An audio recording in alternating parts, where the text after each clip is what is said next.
if they're watching on Twitter, YouTube, or on Facebook. So it might just be the way it's got to be here on a Wednesday at the Players' Championship. But, we talk about, talk about Odell Beckham and talk about Antonio Brown.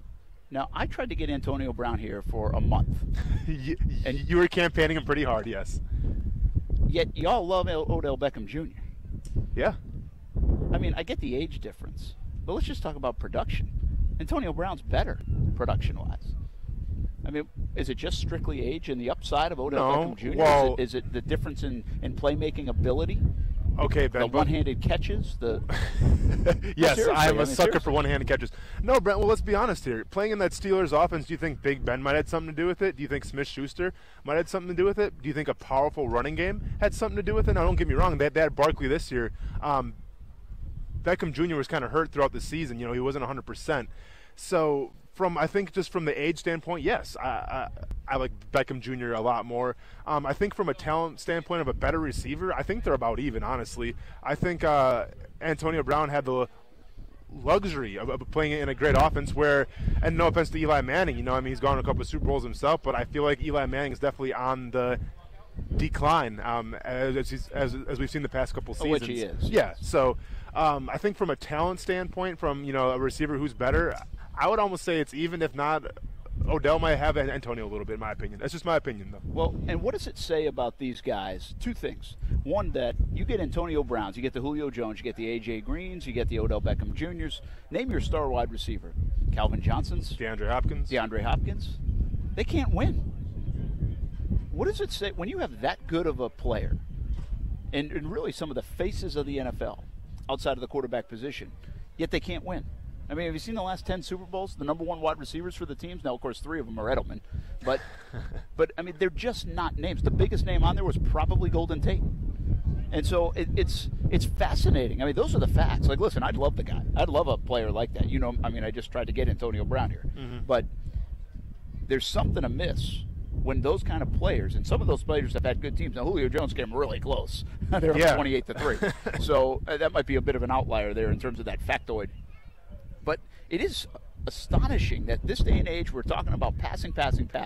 You're talking about elite receivers that are making $15 to $20 million a year and putting up the numbers they're putting up, yet they don't win big. And I think that part of it is really fascinating. And then it also says you just have 2 exceptional playmakers, perennial Pro Bowlers, that basically the Steelers and the Giants wanted to get rid of. They wanted to get rid of them. And in the Giants' case, many people thought they gave up way too little to get rid of Beckham. Mm-hmm. And same thing with the Steelers. They're going to pay $21 million on the dead cap. No, they're not going to pay, but they're going to have dead cap issues with the $21 million. Do you want that guy in your team? Absolutely. You brought up an interesting point in stating that these big-time receivers don't necessarily translate to Super Bowl wins, and I agree with you, actually. And that is a little surprising, but the teams that have gone to the Super Bowl, Brent, what do they usually all have in common, set aside from when the Ravens went back in the day, and maybe a few other teams that aren't coming to my head right now? They all had great quarterback play, okay? When Peyton Manning won his with the Broncos, I mean, they still had Sanders, so it wasn't like they had nobody, Obviously the Patriots are a little bit of an outlier, but it's the Patriots. We can't put them with any kind of category. Mm-hmm. But I think that the main point there is that the quarterback play has always been solid to get them there, and then that's the way it should be. I mean, that's a general of the team, obviously. So I think if you can have solid quarterback play, well, obviously if you have a great receiver, that's going to help as well. All right, we got a lot to get to. We got balling and falling. We got stay in your lane. We got a little bit more from Sal Palantonio if you missed that. And we also are the Cleveland Browns the new darling of the NFL? And did the Jags go wrong in this build? Now, everybody who kills the Jags right now surely forgets about being 5 minutes away from the Super Bowl. They certainly forget that part of it. But did they go about this wrong? And I'll tell you 2 reasons why you could be right, and 1 reason why it looked like they tried to do what the Browns and Chiefs have done, but just failed miserably. All that and more to come here on a Wednesday from the Players' Championship. We might even have to use our golf voice at times as we're just above the 18th tee box here at TPC Sawgrass. More coverage to come from the Players here on Action Sports Jacks on ESPN 690. Our coverage all week long from the Players' Championship, brought to you by the law offices of John Phillips.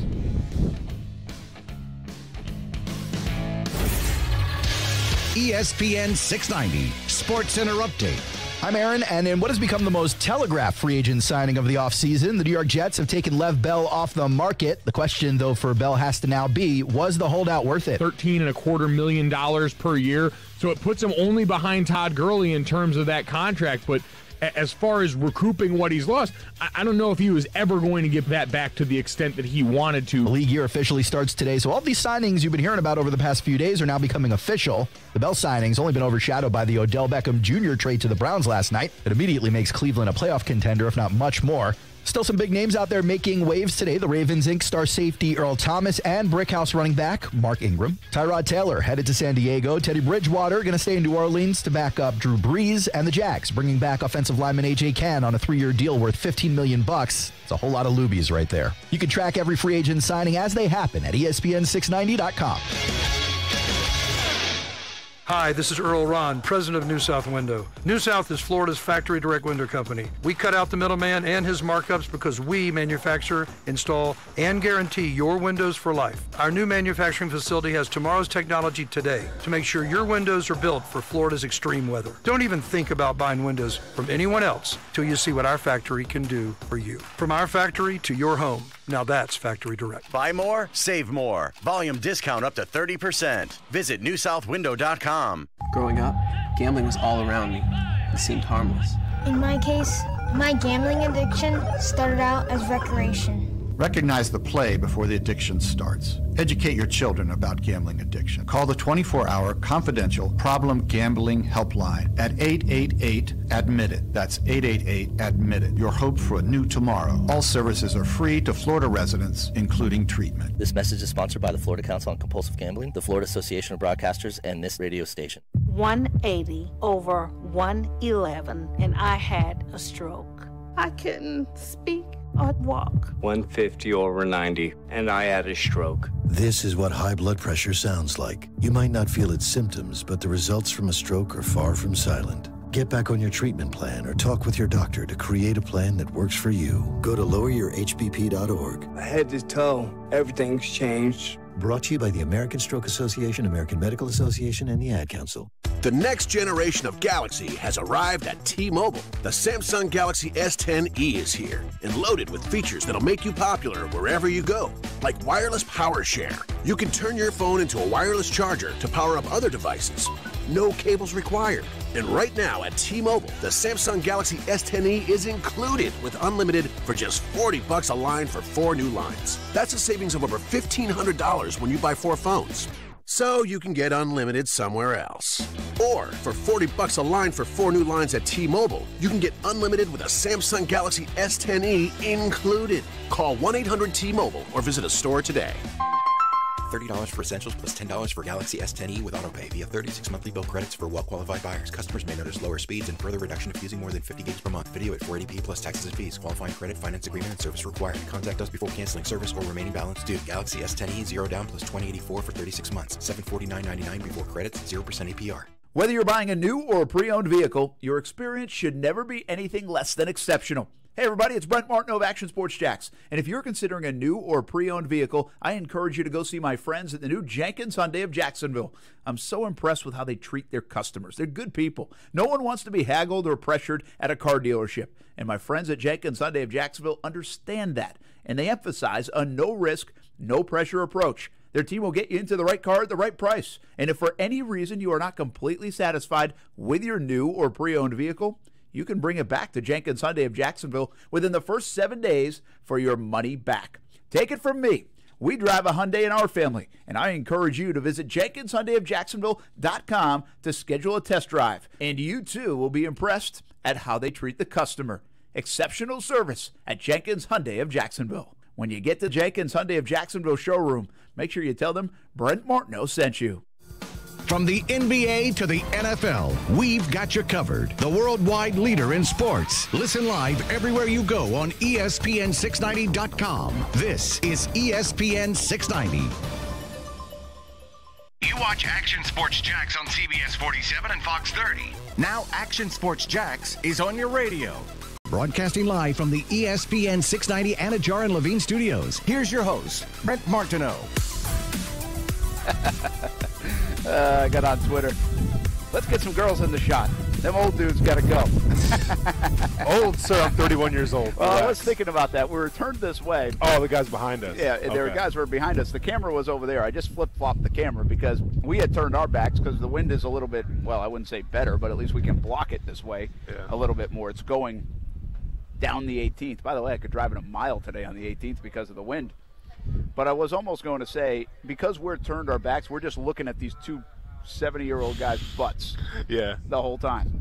So that probably didn't look good on camera. So I agree with you, buddy. I agree with you. And I think he says Buster Hyman. and one of the gentlemen seemed to be a diehard Cleveland Indians fan because he made it a habit of when I was trying to talk on the air to go say, "Go Indians." Like, all right, sounds good, man. So anyway, you say. We flip-flopped around. You should see more people. If they start doing bad things behind us, let us know, and I can't do anything about it, okay? I'm trying to make these buttons work first. And maybe you'll get your wish there on Twitter. Apparently Facebook's down, so we don't have the Facebook rocking and rolling on ESPN 690. I don't know if that's is Facebook down everywhere, or maybe the application that we use to push it out on Facebook is not connecting today. I don't know, but you can also see us on YouTube as well. Subscribe to our Action Sports Jacks channel. And you can also see a story that we give you the audio yesterday, but you can see the story of Blake Bortles and his time in Jacksonville on our YouTube channel at Action Sports Jacks. And always, you can follow us on the Twitter and Twitch. I think we're growing on Twitch, huh, Kuz? Oh, Kuz went to check on the video. Well, that's what he told us yesterday. He did. So he we'll was take so his word excited. For it. He's really Twitch, proud. we're just really proud trying parent. out, right? Yeah. So we had like 13 people or something watching on Twitch. Yeah. Which were usually like around like 2 or 3 or 4. No, for sure. But like the big ones are Periscope here on Twitter and on Facebook have done pretty well. Yeah. And we appreciate you checking it out. And we try to give you the video glimpse. It sometimes is a royal pain in the butt, if I'm being honest, especially when we're on the road. But we are trying it out. All right, here's what I want to get to. First of all, are the Cleveland Browns now the most fun team to watch in the NFL? They almost have to be, right? You have a young quarterback who's captivating. You have a solid back in Chubb. You got Odell Beckham Jr. now. You got a solid defensive line who can get after the quarterback. And now there's rumblings too that they're bringing Eric Berry from Kansas City. Actually, was what I read this morning. Last night they were going with Earl Thomas, but he ends up going to Baltimore. Exactly, and obviously there's some connections there. When Dorsey was in Kansas City, Barry was also there. Having played in that defense a little bit, I'm the first one to say that Barry is definitely the heart and soul of that defense, man. Got anything left? Knowing him, I think he does. I really do. He's just that type of player. I mean, obviously coming back from, he was really sick and he had to battle a lot of things on the field and off the field. He comes back and still looks good and everything like that. So I think he still has a couple years left in him. So it'll be interesting to see. I mean, like you said, they're good on defense too, man. And they got Richardson in there. They got Garrett.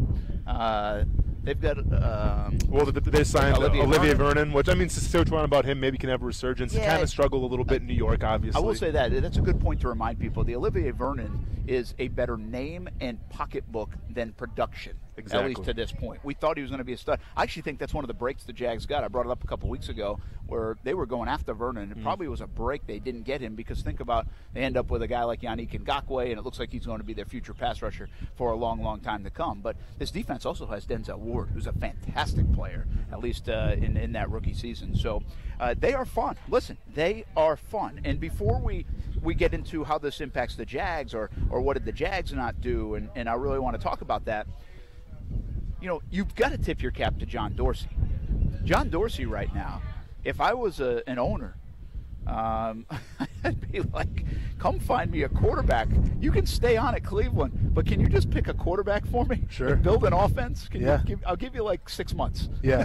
Because look what he did in Kansas City. He did, and I think, and I don't know who deserves all the credit in Kansas City. Obviously, Dorsey was the GM, so he's the guy, calling the shots and whatnot. But I assume Andy Reid had a lot to do with Patrick Mahomes going to Kansas City as well. I think so, and then they groomed him for a year. It was a good plan. Yes. I really think it benefited Mahomes sitting out that year, working under Alex Smith, and obviously he works with Andy Reid. I'm not giving Dorsey all the credit, but some of the line he built there, Schwartz, isn't it right?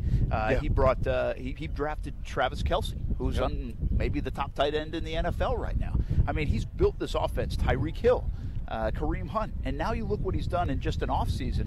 And by the way, he was set up fantastically. Okay, I had a little debate last night with some good Twitter folks, and I love going back and forth. But I don't think this is apples and apples to what Dave Caldwell walked into. Dave Caldwell kind of had to build that situation over the first 2 years, strip everything down, and then try to build it back up. Dorsey just ran into a situation where he had draft capital, where he had a ton of money to spend, and he's got the top pick in the draft where he can go get the quarterback that he wants to get. Well, here's the thing that Jaguar fans aren't going to want to hear, Brent, and I'm glad you brought Dorsey up and everything when he was with the Kansas City Chiefs. So a moment in time that stands out to me is, when I got cut during OTAs and everything, and I ended up going to Kansas City. I remember being in 2012, and the first game of the season was the Jaguars versus the Chiefs, right? And coming back, 2013. In 2012, it was an embarrassing year for the Jaguars, an embarrassing year for the Chiefs. And I think the Jaguars won, 3 games? Chiefs won 2 games, if I'm not mistaken, that year. They did. And by the way, the Chiefs that year, just to jump in on you here, they had 6 Pro Bowlers that season. They went 2-14, including their punter. But 6 Pro Bowlers. There was a lot of talent on that team. There was a lot of talent on that team, don't get me wrong. But, hey, at the end of the day, it doesn't matter how much talent you have if you're not playing well. Yeah, true. And you know what? They had the first pick of the draft, and their record showed it. So from that game on, guess how many games the Chiefs have won compared to the Jaguars? From that one game on until now. Give it to me. This is good. Yeah, so the Chiefs, so the next season, Chiefs won 65 games. Jaguars have only won 30 games. Yeah, obviously not the next season. No, but I'm since sorry. 2012. Yes. When they both were awful. Yes. Yep. The Jags remained being awful for a little bit, and again, that does show you a little bit the difference in the build. There was a core there for Kansas City, and I don't even know. I can't name you the 6 Pro Bowlers. I really can't. I haven't gone back and looked at that roster. Barry, Derek Johnson, linebacker, maybe Dwayne Bowe, wide receiver, if he was there. Okay, again, Colquitt was one. Yeah. But my point is, so they had a couple of guys that stayed, Barry and those guys that stayed. Houston, Tamba Ali, Justin Houston, yeah. That stayed around to allow them to win more games. Yeah. When Caldwell and the Jags started this thing, I mean, they literally stripped it down. They had the worst talent maybe ever assembled in NFL history in 2013. I mean, they just ripped it down. And, there's going to be back and forth here. I'll defend the organization at times, and then I think they deserve some criticism at times. One of the defense mechanisms is if you go back to 2013, the Jags got a little unlucky picking in the 2-hole, and there was really no talent to pick from. Now, even the Chiefs, they picked ahead of them, and they got the better guy. Right? Fisher. They got Eric Fisher. And they've got Fisher. And listen, Eric Fisher, I think is just an okay player, maybe a shade above average. Agreed. But he's a heck of a lot better than Luke Joeckel. And who knows what if the Jags would have taken Fisher if they had the number 1 pick. But if you go back and look at the top 10 that year, it's terrible.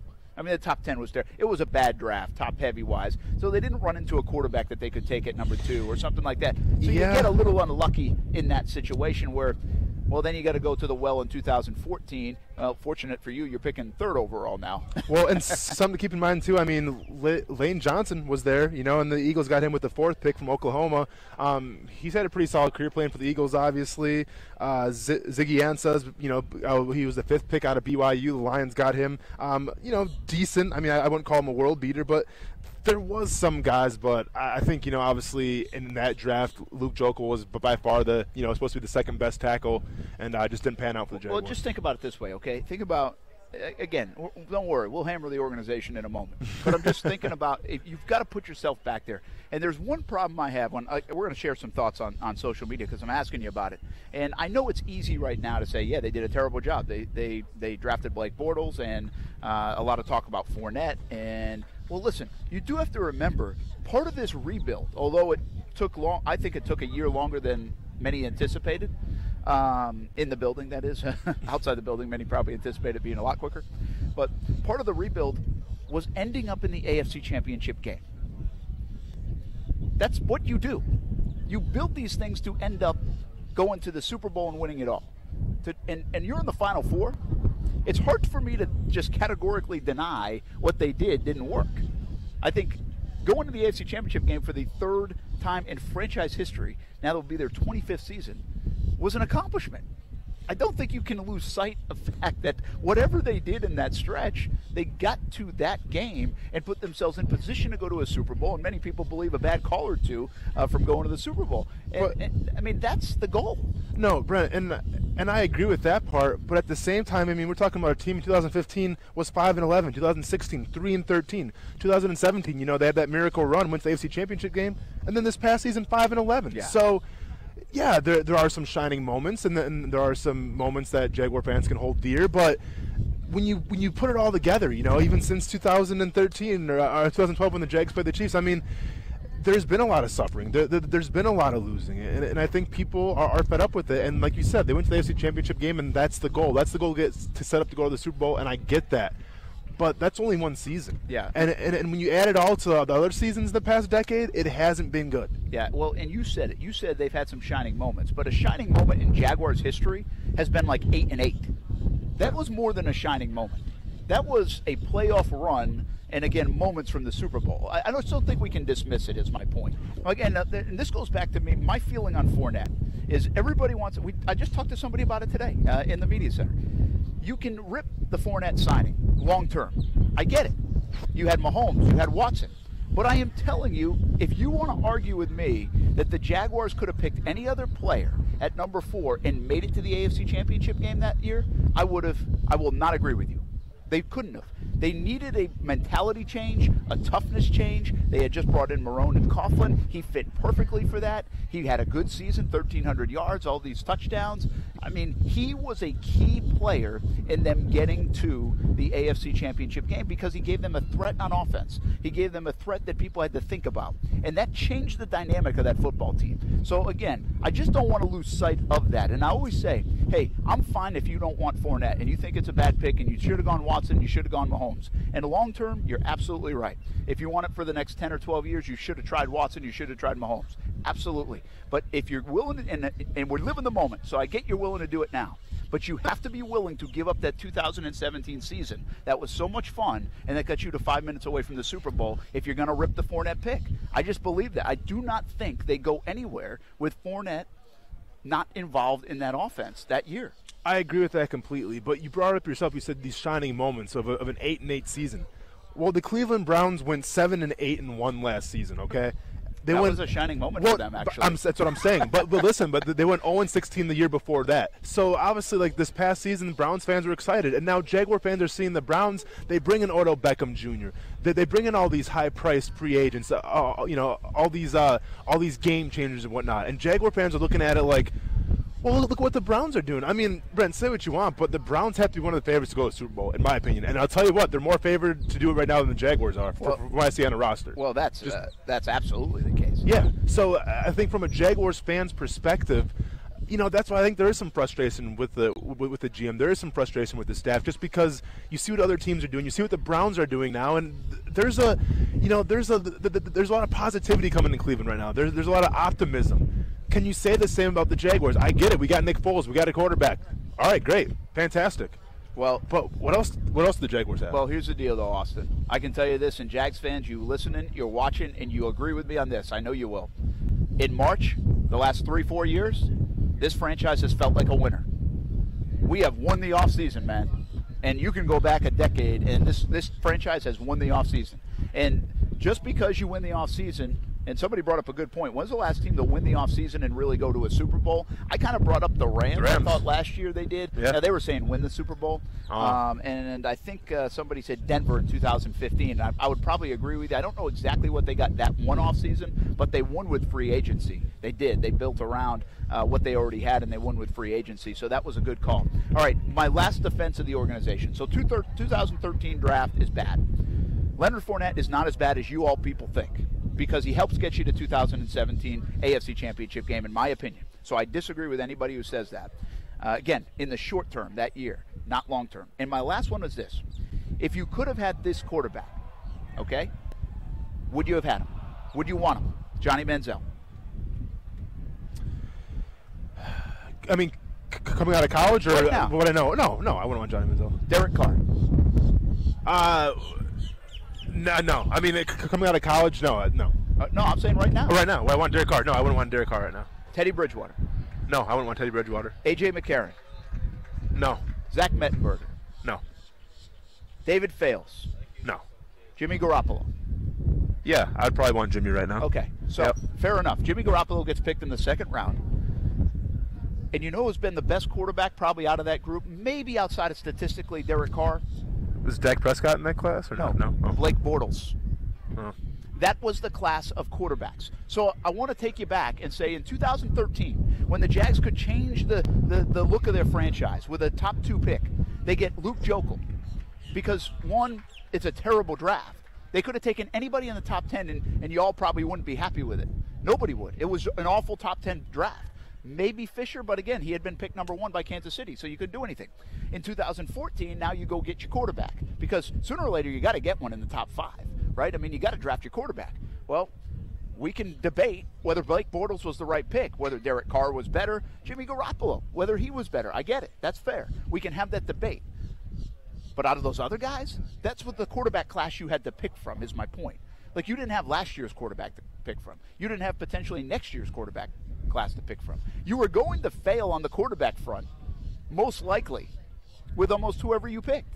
So I think there's a little bit of unlucky in the Jags where they were picking top 3 in those 2 years, and they really couldn't say, here is my game-changing, franchise-changing player that I'm building around. They tried to do it. I'm just saying it didn't materialize. And that's just swinging and missing from the draft, yes. But that's also what was out there, is my point. There wasn't – it's not like they had 5 hats to pick from and the other 4 hats all did well. Blake Bortles, you can argue, was the best one of the class. He's the most accomplished. Brent. Yeah, he's the best one of that class. But my question to you was, where was the backup plan if things went wrong with Blake Bortles? Well, and then where was the QB competition to push him through camp? Okay. Where was the guy that was the backup quarterback that was supposed to make him nervous to try to make him play to his best abilities? Where was that guy? Chad Henne wasn't that guy. Cody Kessler wasn't that guy. So where was that guy? And that's the guy they failed to get. Okay, so I set this up with my 3 defenses of the organization in terms of this last build, this since 2013. And I gave you the 3 examples. They're debatable, sure. But I'm just telling you, I think this isn't apples to apples, in terms of what you have to pick from and total swings and misses. So then you move forward and say, where did the organization mess up? And I think that's a great one. They stuck. In fact, that's the number 1 answer right now when this is on social media. And I think Alfie tweeted to me right away and said they stuck with a bad QB, unnecessarily long. I think we could debate how bad it is, but they stuck with the quarterback too long or didn't bring up enough competition, I think is certainly valid. You just brought it up. So they messed up there, right? Con Artist said that's a question with an obvious answer. Of course, they built the wrong way. They continue to do so. They didn't revert to a power running offense, a golden age of passing to hide subpar QBs. It's future forest dweller. And that's the part I want to get to next, because I think that's where the Jags have misfired. I think that's the overall point of where they've misfired. And that is, I don't think they've anticipated the rule changes so much impacting the offensive part of the game as it has. See, they built this defense, right? And really, I think that twofold. When Gus Bradley got the job, if I was Gus Bradley, and I believe I've talked to Gus Bradley about this, sometime during that 4 years or after he was fired. And if you're a defensive-minded guy, shouldn't you go build the defense?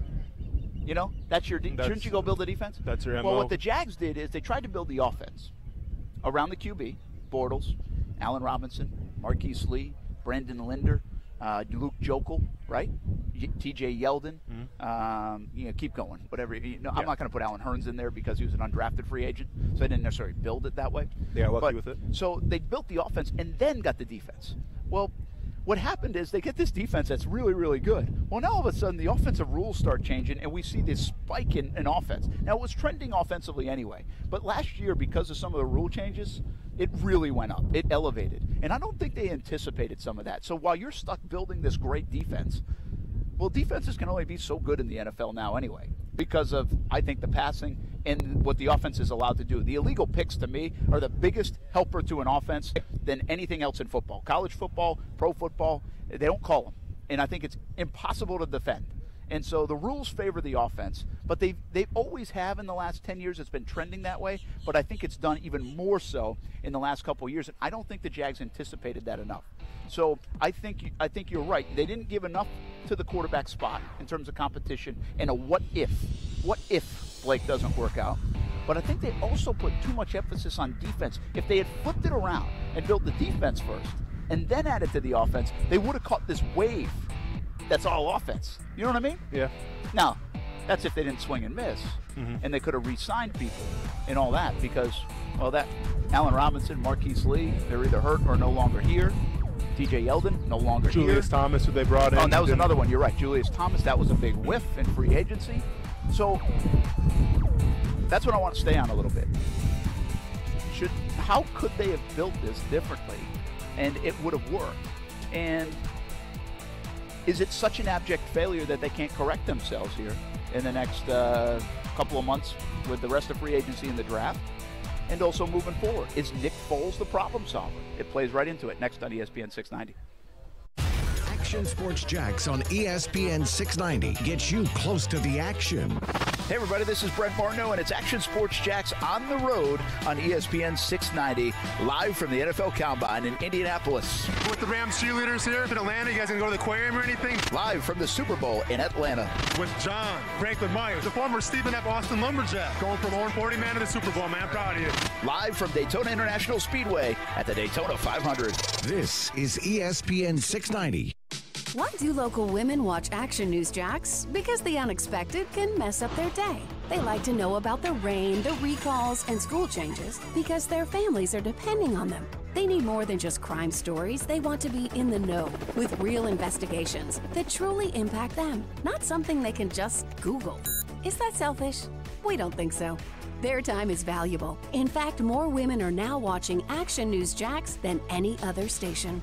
Whether you're buying a new or a pre-owned vehicle, your experience should never be anything less than exceptional. Hey everybody, it's Brent Martineau of Action Sports Jacks. And if you're considering a new or pre-owned vehicle, I encourage you to go see my friends at the new Jenkins Hyundai of Jacksonville.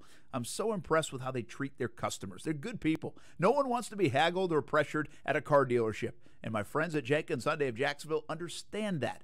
And they emphasize a no-risk, no-pressure approach. Their team will get you into the right car at the right price. And if for any reason you are not completely satisfied with your new or pre-owned vehicle, you can bring it back to Jenkins Hyundai of Jacksonville within the first 7 days for your money back. Take it from me.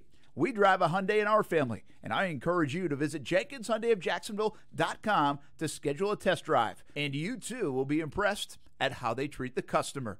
Exceptional service at Jenkins Hyundai of Jacksonville. When you get to the Jenkins Hyundai of Jacksonville showroom, make sure you tell them Brent Martineau sent you. Wendy's, the official hamburger of the NCAA, wants to give you a chance to win a Wendy's gift card and tickets to one of the hottest events in town. Go to the contest page on ESPN690.com now and enter for your chance to win. Tickets provided by Wendy's, the official hamburger of the NCAA. Hey, it's Mike Golick from Golick & Wingo. You're listening to Action Sports Jacks with our friend Brent Martineau on ESPN 690. How good is this? It's the Players' Championship right now, and the wind stays down. It's perfect. I kind of like it a little bit more because then you can't hear it in your cars or at home or wherever you're listening at the job. Do we have to whisper or 690.com. not when they're on their tee? Because this is practice, let's be honest here. It is everybody practice, relax. but I'm not going to be silenced for practice. I don't know if they can hear us. Like, some people around here keep looking at us like, hey, you guys are talking loud, but I don't know if they can hear us all the way down there. It's the hear us all the way down there.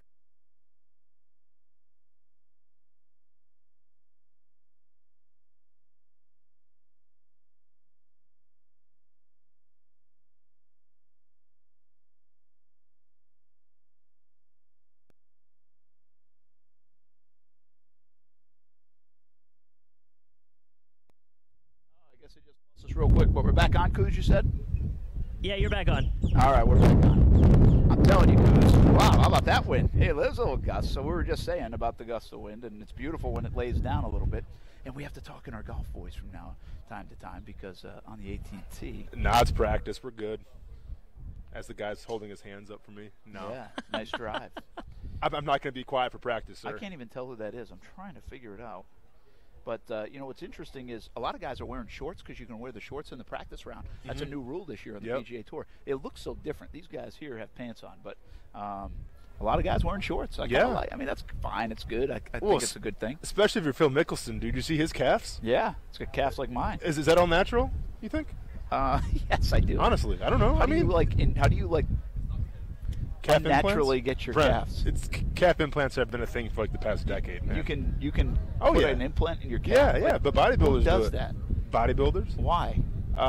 For the results, I guess. I don't know. Look? Yeah, for the look. Like, it doesn't make you stronger. It's just a look thing. No, it has to be. You have to be aesthetically pleasing. You have to be during those competitions. Yeah, exactly. That is kind of the weird. I always find that weird at the gym. Not that I go to the gym very much anymore, but the guy that you can tell lifts 300 pounds. Yeah. But his ankles and his legs look like he runs marathons. Skipping leg day, bro. Yeah. I know. It's always an interesting look. I'm not killing the look because I don't want to mess with the guy that looks like that because he'll probably beat the heck out of him. I think you could take him, Brent. I'll at least run away from him. Exactly.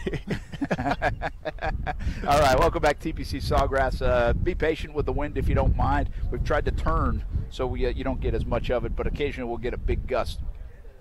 And hopefully some of this wind will push the Jags in a right direction. There we go. In a playoff direction. It's going to be a big day tomorrow at Jags headquarters. I think in 1 o'clock-ish is when the Jaguars will introduce Nick Foles. And I think we'll hear from Doug Marrone and Dave Caldwell and Tom Coughlin. And if you think about it, we've caught up with Coughlin a couple times. Friday at the J Fund Wine Gala, and a week prior, Ben Becker had caught up with him and a couple of football questions. But Tom Coughlin has not talked in a long time. We just caught up with Dave Caldwell at the Combine. So Thursday's going to be a big day. And, of course, it's the first round of the Players. But, I love the Players' Championship. I love this week. But tomorrow is going to be all about Jags and football and what happens as we introduce Nick Foles to this city and to this franchise. And it gets back to what we were talking about. Can he be the savior? Can he it's not really savior. That's a bad word, I think, sometimes when you're talking about team sport with one player, unless it's like LeBron James. But can he shift this back on the right path? The Jags still have a bunch of good defensive players. And you know what? I think because of their core, they'll have a bunch of good defensive players for a long time. They're going to keep Yannick Ngakoue. And so let's just go for the next 5 years. Yannick Ngakoue, Miles Jack, Jalen Ramsey, right? You figure they're here? You would think so, but they have to sign all. They have to re-sign them still. Yeah. So, that's. Yeah. But if you're the GM, you're signing them, right? Yeah, obviously, who knows how much money Jalen's going to be asking for and whatnot. But, if I was the GM, I would definitely try everything in my power to re-sign those guys. Yeah, and so I think when you sign those guys, you have guys at every level then that you can put stuff around. And if you have superstar players, potentially, at 3 levels, you're probably going to be a good defense, right? Yeah. The only thing that still makes me a little nervous with the whole Miles Jack thing is I feel like he's playing out of position. I feel like he should be using his athleticism more. He should be used in different packages and not being, the inside linebacker. But once again, just my opinion. Yeah, so but that makes me a little nervous. It's not like he's bad at the he's not. But I see a guy that played a little halfback at UCLA. I see what he ran the 40, and I see his agility. I see the athleticism on the field, and I just feel like it can be better, used as an outside linebacker. But once again, just my opinion. And that might happen. But I think that could happen like 2 years down the road. Yeah. When Telvin Smith, they get out from underneath that contract, or who knows, maybe he plays lights out and he stays there. Well, and that's been the problem right now. Telvin Smith's a Pro Bowler. Well, and that's my what I'm getting towards is, so if we do pay Miles Jack, are we going to pay him for what he's been doing at middle linebacker, or our team's going to offer him more as potential, as a outside backer? So that's where I get a little nervous. I'm just saying. Yeah, well, we'll see. Again, there's control there, and I think the Jaguars will try to get something done when it comes to Miles Jack when the time's right. But bottom line is, I don't know if this defense will be elite for the next 5 years, but I think it's going to be good. I think it's going to have building blocks where it's going to be good.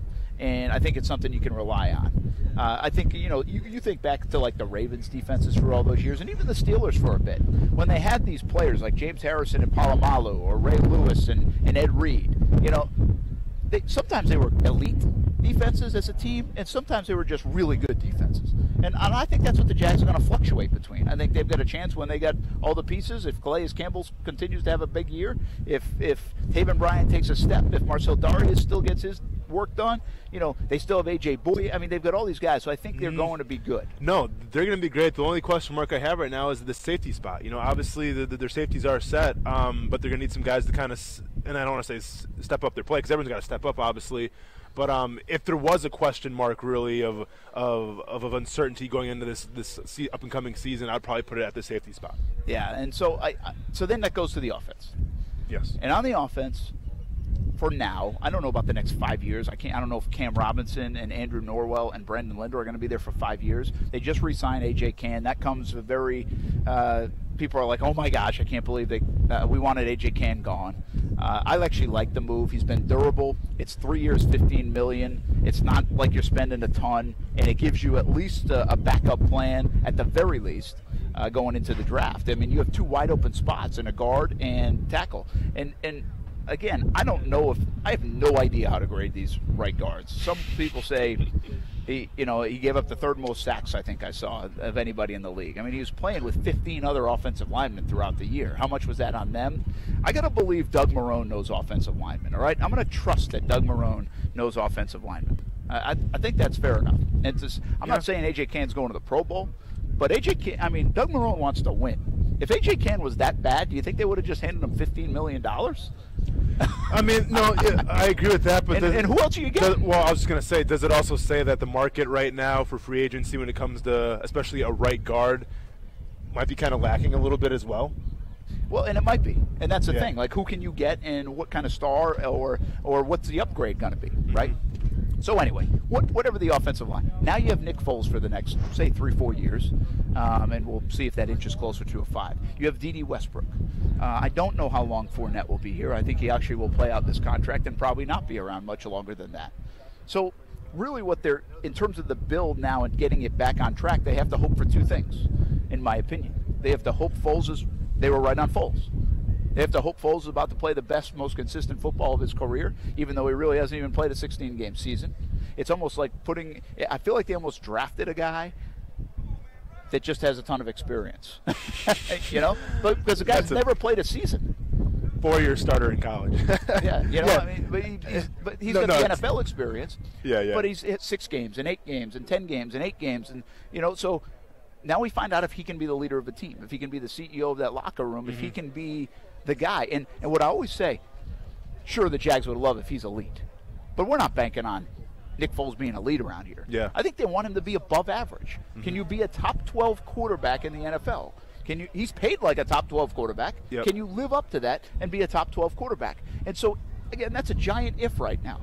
But the only other way to make that happen and to make this thing go back on track is for them to get weapons and hit on the draft in those weapons. We think they're going offense. They missed on some players the last time they went all offense in a draft. They need to hit. This draft is so important on getting playmakers. I think one at wide receiver, I think one at tight end, and I think it would be good if they got one in the backfield as well. If they can find 2 or 3 playmakers to put around Nick Foles, I don't understand why people wouldn't think this could be back on track. Agreed. Obviously, when it comes to Nick Foles' success, weapons are probably number 1, but a close second, and I kind of teased this yesterday about a little bit. We didn't really get into it, but Chip Kelly actually has a lot to do with Nick Foles' success. We always talk about how it's all about Doug Peterson, how, if it was for Doug Peterson, Nick Foles wouldn't be where he's at. Well, let's pump the brakes a little bit because Chip Kelly is responsible, too, for the way Nick Foles plays and his success so far in the NFL.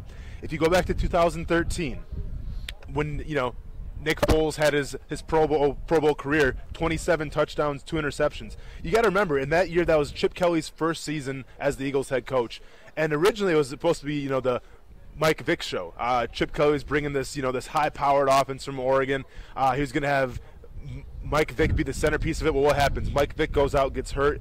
Nick Foles comes in and, completely blows the doors off the NFL and kind of changes the game when it comes to the offense. Well, what did Chip Kelly run? It wasn't necessarily that college scheme like Oregon had. It was the RPO offense, okay? So now let's fast forward. Foles goes to St. Louis, doesn't do that well, goes to Kansas City a little bit, doesn't show up there, comes back to the Eagles. Carson Wentz goes down.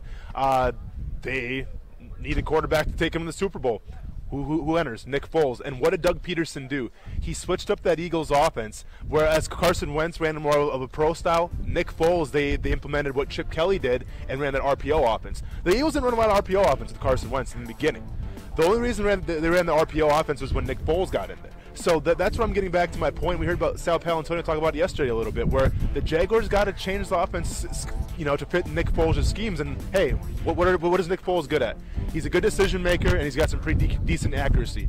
You don't have to have fast feet to be a good RPO quarterback. Patrick Mahomes obviously has that, but look at Jared Goff. He's not the most fast-footed guy out there, but all it comes down to is Nick Foles and his decision making. That's why the RPO offense is coming to Jacksonville. Let's stay on that and hear more from Sal Powell on that, and I'm going to have Jags news on the other side on ESPN 690.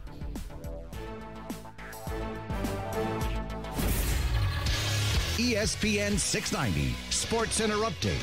I'm Aaron, and in what has become the most telegraphed free agent signing of the offseason, the New York Jets have taken Lev Bell off the market. The question, though, for Bell has to now be, was the holdout worth it? $13.25 million per year, so it puts him only behind Todd Gurley in terms of that contract, but as far as recouping what he's lost, I don't know if he was ever going to get that back to the extent that he wanted to. The league year officially starts today, so all these signings you've been hearing about over the past few days are now becoming official. The Bell signing's only been overshadowed by the Odell Beckham Jr. trade to the Browns last night. It immediately makes Cleveland a playoff contender, if not much more. Still some big names out there making waves today. The Ravens Inc. star safety Earl Thomas and Brickhouse running back Mark Ingram. Tyrod Taylor headed to San Diego. Teddy Bridgewater going to stay in New Orleans to back up Drew Brees. And the Jags bringing back offensive lineman A.J. Cann on a 3-year deal worth $15 million. It's a whole lot of lubies right there. You can track every free agent signing as they happen at ESPN690.com.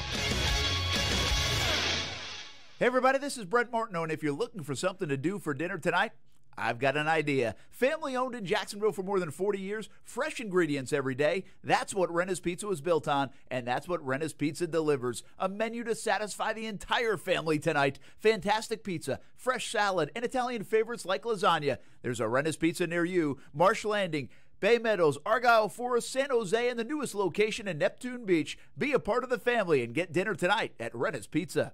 As we reach our 67th year of serving the Jacksonville community, we are grateful for all the support we've received since our founding in 1952 at NAS Jacksonville. Today, ViStar still holds true to our military roots and is honored to provide ongoing assistance and financial education and to sponsor and participate in more than 200 events and charities each year. We thank our military and veterans for the sacrifices they've made for all of us and our community for putting their trust in us. ViStar Credit Union. We never forget that it's your money. Insured by NCUA. 100 years of hard work can take you far, and no one knows that better than Goodyear. In 1918, we started the Akron Wingfoots basketball team, laced up and took to the court. And we've been outperforming the rest ever since. Goodyear proudly celebrates our 100th anniversary in basketball and our relentless dedication to being unstoppable. Goodyear, more driven. Springtime is almost here, and there's no better time to tackle that next job. At AutoZone, we have the free services to help you get it done. With our free AutoZone Loan-A-Tool program, you can borrow specialty tools you need for the job, free of charge, so you don't waste money on rarely used tools. Getting the job done just got easier. And right now, get 5 quarts of Mobil 1 full synthetic or synthetic high mileage motor oil and an STP extended life oil filter for $29.99. Let us help you at more than 5,600 locations nationwide. Deposit required. Restrictions and details in store. Get in the zone, AutoZone. Broadcasting live from the ESPN 690 Anajar and Levine studios. Anajar and Levine Accident Attorneys. Call 904-600-4000. That's 904-600-4000. ESPN 690, Jacksonville's home for ESPN Radio. WOKV Jacksonville. Listen live everywhere you go on ESPN690.com. ESPN 690, a Cox Media Group station. ESPN Radio Sports Center. I'm Doug Brown. Happy NFL New Year. The league year and free agency now underway. One player staying put, though, is running back Adrian Peterson. ESPN's Josina Anderson reports Peterson will get a 2-year deal worth $8 million to stay with the Redskins. Peterson gained over 1,000 yards at age 33 last season. Heisman Trophy winner Kyler Murray held his pro day today. Representatives from several NFL teams were there, and the Giants will meet with Murray later today. The Cardinals hold the number 1 pick. Could another team like the Giants move up to get Murray? ESPN's Todd McShay. Even though I mocked him at 1, and I think there's a good chance, and I like the scheme fit, and that ultimately is why I wound up putting him there. It just feels to me like they're trying to bait somebody to move up to come get him. Todd McShay on Golic and Wingo. Saints kicker Will Lutz will get a new 5-year contract that's reportedly a record total value for a kicker. And free agent kicker Jason Myers will sign with the Seahawks a 4-year deal worth up to $16 million. The Giant Junior Bacon Cheeseburger is only at Wendy's. Get double the fresh, never frozen beef and 4 strips of Applewood smoked bacon alongside 4-piece nuggets, small fries, and a small drink for the junior price of $5. Available at participating U.S. Wendy's for a limited time. Fresh beef available in the contiguous U.S., Alaska, and Canada. You watch Action Sports Jax on CBS 47 and Fox 30. Now Action Sports Jax is on your radio. Broadcasting live from the ESPN 690 Anajar and Levine studios. Here's your host, Brent Martineau.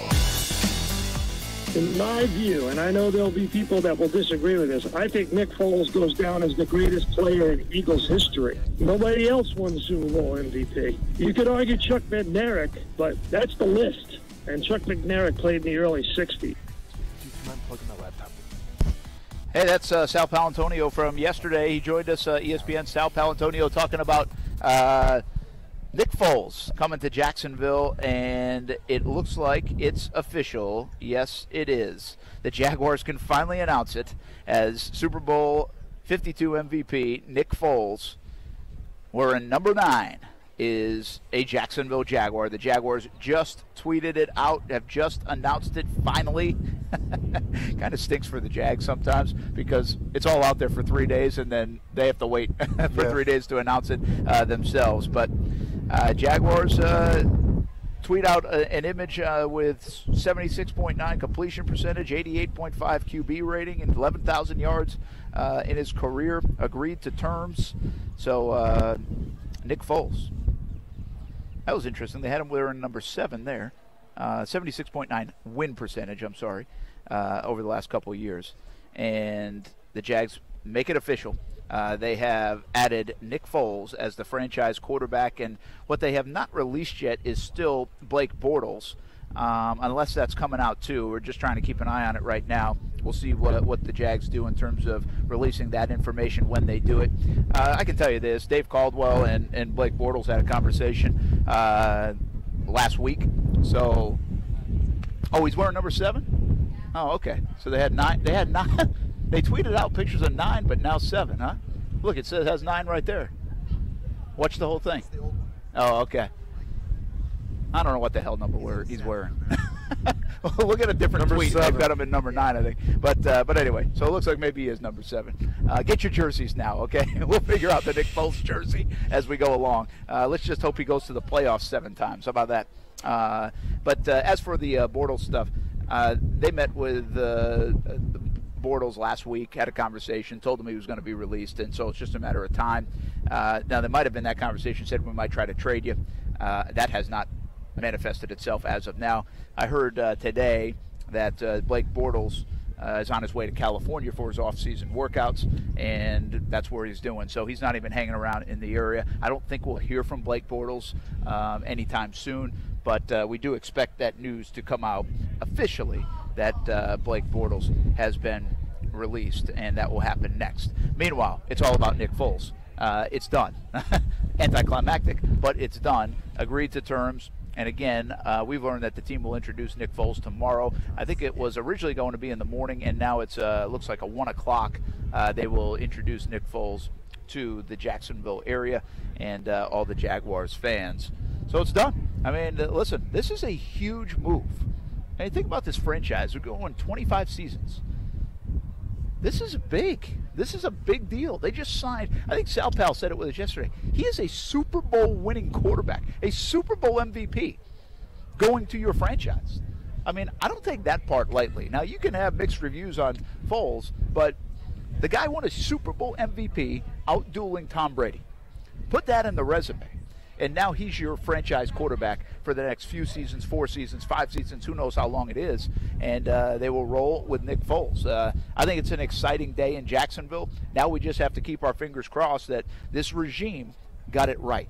And that was, as I asked, and as we've been talking about for the first hour about the Jaguars, where did the build go wrong? The number one response is at quarterback. And I still believe Blake Bortles had moments that should remain in franchise lore, and it will in the AFC Championship game and some other games. But overall, what has stymied the progress of this organization is the lack of consistency for Blake Bortles, and they had to move on, and now Nick Foles comes in. And I will say what I've said about Blake Bortles for a long time, and I will say what I've said about this Nick Foles signing for a long time. You can talk about all the quarterbacks you want. If you do not put players around that quarterback that can make plays in the NFL, you are not going to find a ton of success. You can win some football games, especially with a defense like the Jags, but you are not going to find consistent success without playmakers on offense. And obviously the offensive line feeds into that. I believe the Jags offensive line is better than a lot of people think. I think they got so banged up, they were decimated last year, couldn't do much about it. We'll see. We'll see what they add to that offensive line. But they better add playmakers. And we just saw Cleveland do it yesterday. They said, you know what? We think we got ourselves a pretty good quarterback. We might have made the right decision in this quarterback in Baker Mayfield. He's got some talent. What did we do? Oh, we brought Jarvis Landry in, who's got fantastic hands. We brought him in from Miami. And then what are we going to do? We already got Nick Chubb now in there. And we got Joku, the tight end, down there. And we got Antonio Callaway in the draft as well. We put weapons around this guy. And now we're going to go get Odell Beckham Jr. as well, and we're going to find out how good of a quarterback Baker Mayfield is. Because if Baker Mayfield can't win with this offense, well, then he's not a very good quarterback. Yeah. But they are doing their job of surrounding him with good talent, playmakers. The only thing I'm waiting for them to do is bring back Joe Thomas. And he's lost too much weight probably in retirement to come back out. But I'd like to come back out of retirement probably if I'm Joe Thomas. Now the Jags, can they do that? They're not doing it in free agency, unless they go sign Golden Tate and Tevin Coleman. But they're not. I don't believe they're doing that. So now it points to the draft. Can they find Nick Foles, a tight end, a wide receiver, another running back along with Leonard Fournette, and maybe even another offensive lineman? It's as simple as that, people. It's as simple as that when it comes to Nick Foles in 2019, how far he can lead this team, how much better he can make this team, is what can they do in the draft to get better around him. We talk about Baker Mayfield. Why is Cleveland kind of throwing the bank at everybody? Why are they getting Odell Beckham Jr.? It's because they believe in Baker Mayfield. Baker Mayfield had a good rookie campaign. He wasn't rushed. He came in, a few games into the season. He showed poise. He showed that he can sling the ball with the best of them. And he showed leadership and confidence. So if you're the GM of the Cleveland Browns after this past season, especially coming from a season before where you didn't win a single ball game, all right, you went 0-16. That's bad. Yeah, I mean, that's pretty bad. That's as worse as it gets. And you're coming from, there's turmoil on the coaching staff and whatnot, and all of a sudden enter Baker Mayfield. It goes to show you the power of it. When you have a quarterback you can believe in, whether it's a rookie or a free agent signing. Obviously, ideally, you'd want a guy that you just drafted, having that first year contract, whatnot. Listen, the Jaguars couldn't get that done, so they have a free agent quarterback. But as soon as you get that guy that can throw the ball, that you have confidence in, now you can start adding the pieces around him. And granted, when it comes to free agency this year, the Jaguars didn't do a lot when it comes to the skill positions, when it comes to the wide receiver, when it comes to tight end. And granted, there's still time left. I don't see any other big name wide receivers getting traded, unfortunately. As far as tight ends are concerned, there's a few guys out there, but not any big household names per se. So yes, they have to. When it comes to this year, they have to get it through the draft. And listen, I understand that offensive tackle is still a need. I think guard is still a need as well. I mean, just because they signed back, it doesn't mean that they're set at that position either. So they have to focus on offensive tackle. They have to focus on offensive guard as well. But at the same time, they do need to get a wide receiver and some tight ends as well. Yeah, and we were talking about before the break, right? We were talking about Nick Foles. And, again, if you just joined us, it's official. He is wearing number 7, by the way. He will be number 7 for the Jacksonville Jaguars. Obviously, Chad Henne wore number 7 as well. But we were talking, not only can the Jags put weapons around them, but will they run the right offense around him? And we had Sal Palantonio on yesterday talking about RPOs. Take a listen to what Sal said about Nick Foles after watching him with the Philadelphia Eagles and John DeFilippo.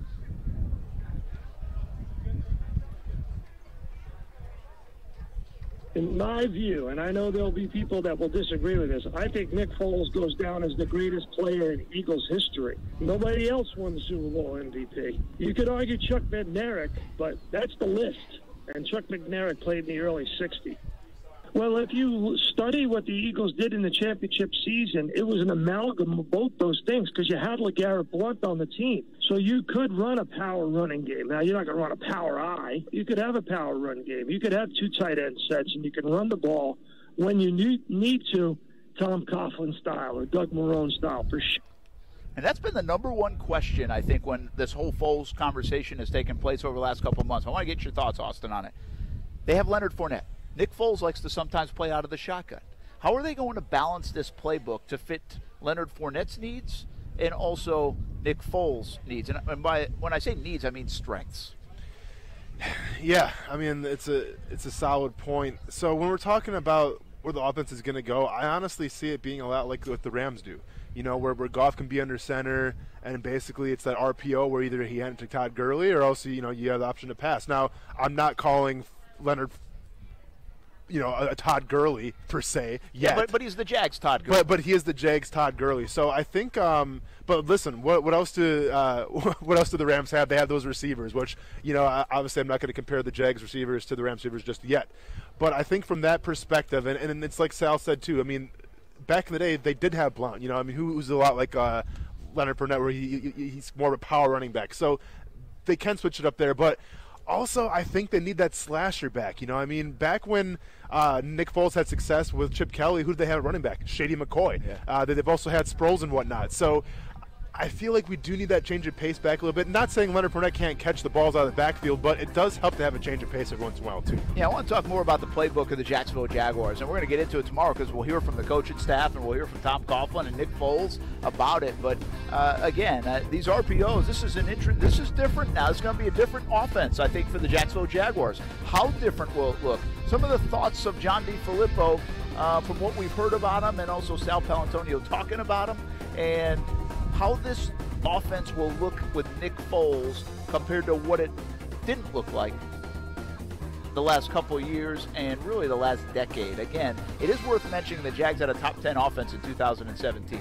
You don't want to slight that, but overall, we know this offense has been pretty anemic and boring at times at Jacksonville. More to come. Action Sports Jax on ESPN 690 live at the Players Championship at TPC Sawgrass. Our coverage from the players all week brought to you by the law offices of John Phillips. Action Sports Jax with Brent Martineau on ESPN 690 is brought to you by Best Bet Jacksonville and Orange Park. The best kept secret in tires is TireOutlet.com. Tire Outlet offers you wholesale prices with premium service. And most important, TireOutlet.com has always had a safety-first focus. With locations throughout the First Coast, check out TireOutlet.com today. Hey, it's Bill with Bill Fenwick Plumbing. You know the moment when your pipes have sprung a leak and there's water everywhere, or you wake up one of those few cold mornings and you find out the hard way that you have no hot water. Call us, Bill Fenwick Plumbing, for those unexpected moments that threaten to ruin your day. We know you're busy and we want to help you get back to your normal schedule as soon as you can. So next time you have one of those moments, call us or go to our website, BillFenwickPlumbing.com. We're here to help. The 4th annual Touch a Truck event is coming March 30th to the Regency Square Mall parking lot. We're offering First Coast families the opportunity to climb all over trucks and vehicles that are normally off limits. Guests are asked to bring non-perishable items to be donated to Feeding Northeast Florida. For more information, visit ESPN690.com or find us on Facebook. Did you know New York was the first state to require seatbelts, but not until 1984? Without a seatbelt, death can occur in an automobile collision and wrecks as slow as 12 miles per hour. If a collision can bend metal, it can injure people. I am John Phillips. If injury or trouble finds you, give me a call, 444-4444, or visit floridajustice.com. Offices Jacksonville, Jacksonville Beach. It only takes a minute to find out if you may have prediabetes, and you can do it at doihaveprediabetes.org. But you're probably not going to. Nope. I'm sure you've got a perfectly good excuse. Kids, work. I get it. You're busy. So what better time than now? Let's begin. Raise one finger if you're a man. Ladies, none yet. Oh, count in your head if you're driving. Now, 3 more fingers for everyone over 60, 2 over 50, 1 over 40, 1 more if you're not physically active, another finger if anyone in your family has type 2 diabetes. Another if you've got high blood pressure. If you're overweight, raise another finger. 2 if you're very overweight. And 3 if you're really overweight. You've just taken the world's first audio prediabetes test. And if you're holding up 5 or more fingers, visit doihaveprediabetes.org or talk to your doctor. There's no excuse because prediabetes can be reversed. Brought to you by the Ad Council and its pre-diabetes awareness partners. Now you have a bunch of young guys who found out we were all on the trade block. Now that trade didn't go through, so I agree with Magic, and you got to put on your big boy pants, but we all don't know how everybody's going to deal with it. Golic and Wingo, weekdays from 6 to 10 a.m. on ESPN 690. Now, back to Action Sports Jacks with Brent Martineau on ESPN 690 and ESPN690.com. So I understand that I'm at the golfing thing here, and I'm supposed to be quiet because these guys got their arms up. I'm going to say anyways, grab a drink, grab a shot, and tip your star tenders. I will not be silenced on practice day. Put your arms down. I don't care. Oh, you are going to get us kicked out. Coming out. Oh, yeah. People are looking, and Brent's not around either. It is just me right now, everybody. Brent is shooting some video quick, so once again, he gave me the keys, and depending if I get thrown out of the booth or not, we'll see. But until that time, we're going to keep on talking some sports, and just getting weird over here. So, Kuz, obviously being around Philly fans and whatnot, you got family and whatever in Philadelphia. How do you feel overall about Foles coming to Jacksonville? Are you excited? Yeah, I'm excited. It's like the first time that I can remember, and I've been down here in Jacksonville for about 10 years now. It's the first time in Jacksonville that I can really be like, all right, I think we got something here with this quarterback. Every other quarterback that we've had, I've always, and most people have been vocal about it, where it's very questionable or question mark. You don't know what version you're going to get during the game. Sure, yeah, absolutely. And, it's kind of funny. I brought up the whole Chip Kelly philosophy and what I think about it. And it's crazy how, obviously, I'm not an Eagles fan, so I can't speak for it. But I feel like, Chip Kelly was definitely ran out of Philly, and probably for good reason. I mean, he had that one good season, and obviously the team kind of went down the tubes a little bit. And I'm not saying he's a great coach. I mean, he's actually the guy that traded Foles away, especially after Foles had that Pro Bowl caliber season. I guess the word in the street was Chip actually wanted to get Sam Bradford in, and that's who he ended up trading for to St. Louis with the Rams. He wanted Sam Bradford because he felt like Sam Bradford was the more accurate quarterback than Foles, which is, obviously hindsight's 2020 now looking back on it, but it was kind of a crazy thing even back then. So it's crazy, though, how Chip Kelly is kind of a direct reflection of the success of Nick Foles. And like I said before, just for the fact that obviously Foles had his best season with Chip Kelly, but also when Foles took over for Wentz, they actually ran a lot of Chip Kelly stuff. And say what you want about how he was as a head coach. When it comes to being an offensive-minded coach, Chip Kelly at the time was one of the best in the NFL, and the RPO, a lot of that actually comes from him. I remember when we played Philadelphia. It would have been back in 2014. So it would have been his second season coaching. I was with the Bears, so we were playing the Eagles and whatnot. And I remember just having a game plan for that game, and it was completely different than anything we ever seen before, just because it's that high tempo. You don't really have a time to rest. Because especially when it comes to defense, man, it's all about making your correct calls. It's making your adjustments and whatnot. And with that RPO offense, with that Chip Kelly offense, it didn't really allow you to do that because you're always kind of playing back on your heels a little bit. You're always, I don't want to say panicking, but you're never really comfortable. And I feel like that's where, he had success in the beginning. But obviously, with any offense in the NFL, eventually the defense is going to catch up and the defense is going to figure things out. So I'm curious to see where the Jaguars go from here as far as terms of offense. They've kind of always been that power run offense, but it's like I said, expect to see more of like a Rams, especially with that RPO, just because that's what Foles runs. You're not going to make Foles just hand the ball off 30, 40 times a game. So. And when it comes from, obviously with running backs too, we have Leonard Fournette, who he is the bell cow right now. He is that 3-down back, but a guy I've been bringing up a little bit, and I'm still curious to say, granted he is an older guy, but Darren Sproles. Darren Sproles is an intriguing option. You love Darren Sproles. I do love Darren Sproles just for the fact that we don't need him to carry the ball 20 times a game. We just need, maybe 10 times out of the backfield, maybe catch 7-8 balls a game. That's all we're asking for him. And especially comes at a discount, comes at a price, especially coming off an injury. I feel like we can get him on the cheap. I don't see us getting Tevin Coleman. I'm going to be honest. I think he's going to be a little more high of a price. If you're doing Tevin Coleman, hey, hallelujah. Let's sound the church bells. Everyone's going to be excited for Tevin Coleman, but I wouldn't bank on that. Welcome back, Brent. Thank you. How'd you do? Did you happy hour Hornet? Yeah, we did the happy hour horn. I missed the happy hour horn 2 days in a row. Yeah, now. and those guys had their hands up a little bit, but I didn't care. We're just going to shout it and not care. Austin probably almost got you guys kicked out while you were over there. It was definitely not going to silence me in practice day. But okay, here's I've said the thing, it before. Austin, you mentioned something how you had to kind of prepare for an RPO type offense. So yeah. I wonder what goes into preparing that, because you said it's a high tempo. Is it just more of a conditioning type thing?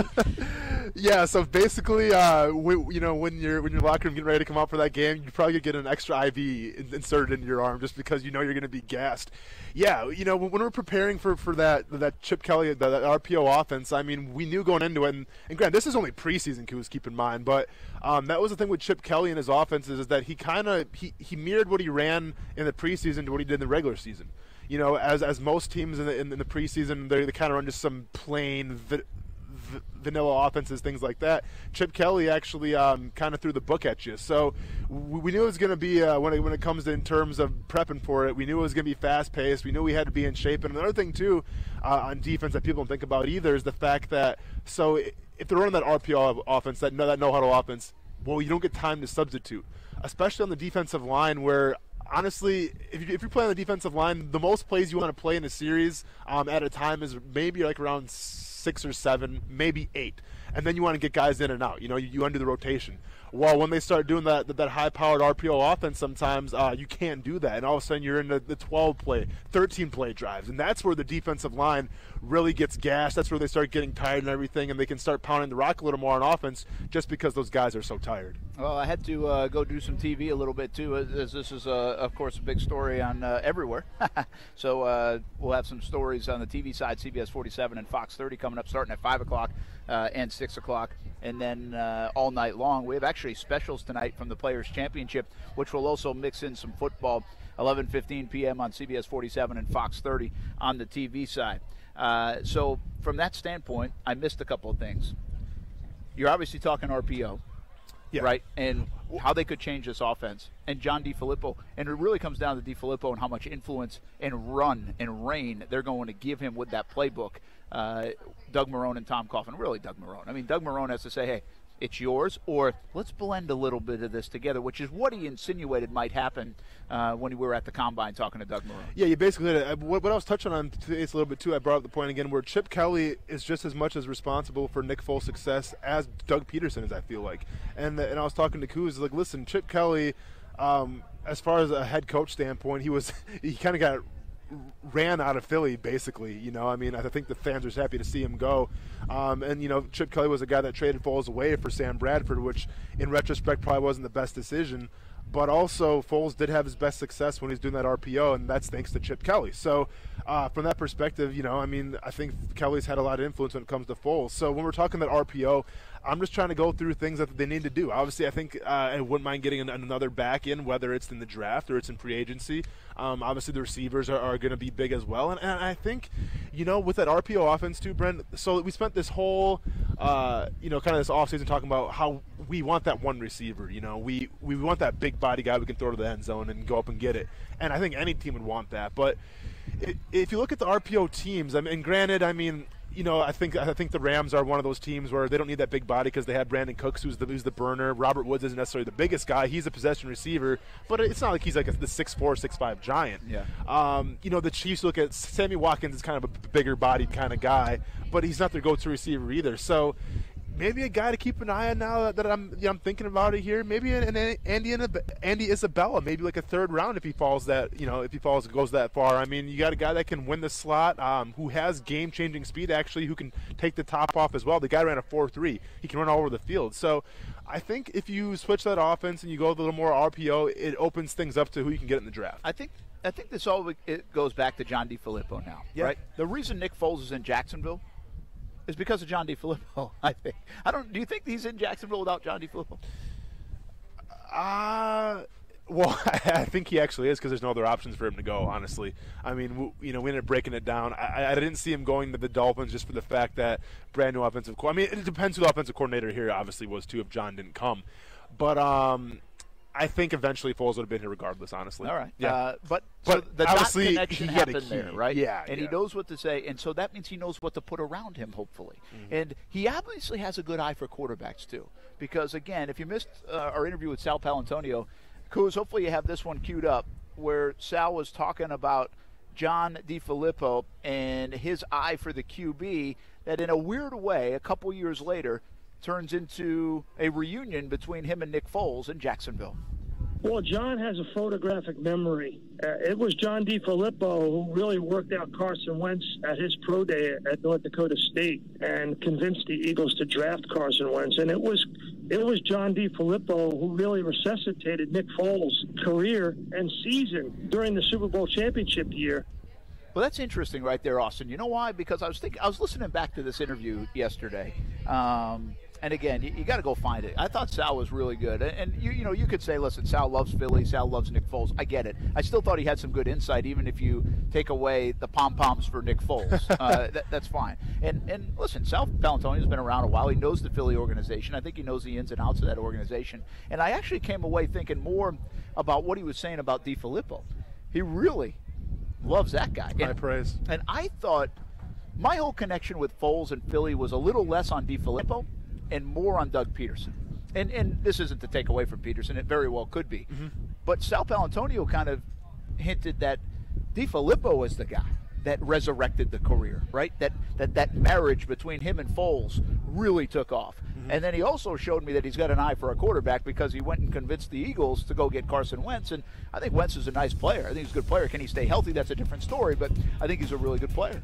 But, I mean, to give the credit, though, I mean, obviously Wentz coming out of college, yes, he was a small school guy, but he also ran that pro-style offense at North Dakota State University. So I think from a polished quarterback, Carson Wentz was the most ready just because he ran that pro style. It wasn't a spread that they ran at North Dakota State. Yeah, I'm not ready to anoint John DeFilippo. I'm just saying it just echoes what we've heard a lot of in the last few weeks, ever since we've asked about DeFilippo, from Kyle Rudolph to anyone at the Combine.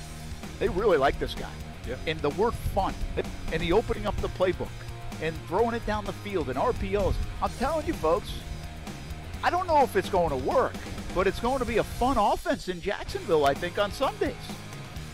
Start showing us some more primetime games, baby. I'm all for it. Let's do it. Oh, that's what they need. They need to catch up with everybody. It hasn't been fun. They need to be more fun and flying and fantasy football-like. More to come on ESPN 690. ESPN 690 Sports Center Update. I'm Aaron, and in what has become the most telegraphed free agent signing of the offseason, the New York Jets have taken Lev Bell off the market. The question, though, for Bell has to now be, was the holdout worth it? $13.25 million per year, so it puts him only behind Todd Gurley in terms of that contract, but as far as recouping what he's lost, I don't know if he was ever going to get that back to the extent that he wanted to. The league year officially starts today, so all these signings you've been hearing about over the past few days are now becoming official. The Bell signing's only been overshadowed by the Odell Beckham Jr. trade to the Browns last night. It immediately makes Cleveland a playoff contender, if not much more. Still some big names out there making waves today. The Ravens Inc. star safety Earl Thomas and Brickhouse running back Mark Ingram. Tyrod Taylor headed to San Diego. Teddy Bridgewater going to stay in New Orleans to back up Drew Brees. And the Jags bringing back offensive lineman A.J. Cann on a 3-year deal worth $15 million. It's a whole lot of lubies right there. You can track every free agent signing as they happen at ESPN690.com. Whether you're buying a new or a pre-owned vehicle, your experience should never be anything less than exceptional. Hey everybody, it's Brent Martineau of Action Sports Jacks. And if you're considering a new or pre-owned vehicle, I encourage you to go see my friends at the new Jenkins Hyundai of Jacksonville. I'm so impressed with how they treat their customers. They're good people. No one wants to be haggled or pressured at a car dealership. And my friends at Jenkins Hyundai of Jacksonville understand that. And they emphasize a no-risk, no-pressure approach. Their team will get you into the right car at the right price. And if for any reason you are not completely satisfied with your new or pre-owned vehicle, you can bring it back to Jenkins Hyundai of Jacksonville within the first 7 days for your money back. Take it from me. We drive a Hyundai in our family, and I encourage you to visit JenkinsHyundaiofJacksonville.com to schedule a test drive. And you, too, will be impressed at how they treat the customer. Exceptional service at Jenkins Hyundai of Jacksonville. When you get to the Jenkins Hyundai of Jacksonville showroom, make sure you tell them Brent Martineau sent you. As we reach our 67th year of serving the Jacksonville community, we are grateful for all the support we've received since our founding in 1952 at NAS Jacksonville. Today, ViStar still holds true to our military roots and is honored to provide ongoing assistance and financial education and to sponsor and participate in more than 200 events and charities each year. We thank our military and veterans for the sacrifices they've made for all of us and our community for putting their trust in us. ViStar Credit Union. We never forget that it's your money. Insured by NCUA. The 4th annual Touch a Truck event is coming March 30th to the Regency Square Mall parking lot. We're offering First Coast families the opportunity to climb all over trucks and vehicles that are normally off limits. Guests are asked to bring non-perishable items to be donated to Feeding Northeast Florida. For more information, visit ESPN690.com or find us on Facebook. Peace of mind. It's one of the most important things we have, and sometimes the most elusive. I'm Glenn Levine from the law offices of Anna Jar Levine. If you've been involved in an accident, call us at 904-600-4000 for a consultation. Office in Jacksonville. From Daytona Beach to Brunswick, now ESPN can be heard loud and clear everywhere on one of the most powerful AM radio stations in Florida. Listen live everywhere you go on ESPN690.com. This is ESPN 690. You watch Action Sports Jax on CBS 47 and Fox 30. Now Action Sports Jax is on your radio. Broadcasting live from the ESPN 690 Anna Jar and Levine studios. Here's your host, Brent Martineau. Welcome back to ESPN 690. Obviously, this is not Brent Martineau. This is Austin Lane. Once again, Brent handed the keys off to me while he's shooting some more video. Hopefully, we can keep the vehicle on the road and have some pretty smooth cruising here. Haven't been thrown out yet, thankfully. Yesterday, I went on the green a little bit by accident and got told to get off it. I showed the person my media badge, and he was not impressed. And, hey, I'm going to be honest, I didn't really know what was going on, so I just quick ran off. I was going to tell you, I actually, the very first time I ever went to TPC, I walk in and immediately go to take a picture of the first golfer I see, which I think it's a little more lenient now. But back when you did it then, you weren't allowed to at all. So Big no-no. I immediately got yelled at. Like, I had been in for maybe 5 seconds and got yelled at. Wow. Yeah. Yeah. So I had that going for me yesterday. Then today, I'm shouting when the guy's hands are up, which I guess you're supposed to be quiet. But it's like I've been saying, it's a practice day. We're talking about practice, so I will not mute my voice for anybody on practice day. So yeah, we're just gonna keep on rolling here, and hopefully I don't get thrown out, and we can keep on doing the show. But since Brent is gone, I figured now would be a good time to do Stay in Your Lane. Unfortunately, Brent won't be able to hear the greatness that is Stay in Your Lane today, but that's okay. Kuz, mean you can take it from here. So, stay in your lane. Gotta go cruise control. Hey, Kuz, do you smell that? No. Yeah, I don't really smell anything either right now, unfortunately. But, hey, as we're getting closer to opening day, we're going to be starting smelling some great things at ballparks, okay? So here's what I did for my cruise control today. Being, the giant foodie that I am, I did a little reconnaissance. I did a little research and came across some of the best ballpark food going on this year at Major League ballparks. And here are some of my favorites that ballparks will be serving, as kind of like a promotional thing and whatnot. We're going to start out in Detroit, actually, at Comerica Park. Is bringing a Coney dog egg roll. Now, what is a Coney dog egg roll? I'm glad you asked, Kuz.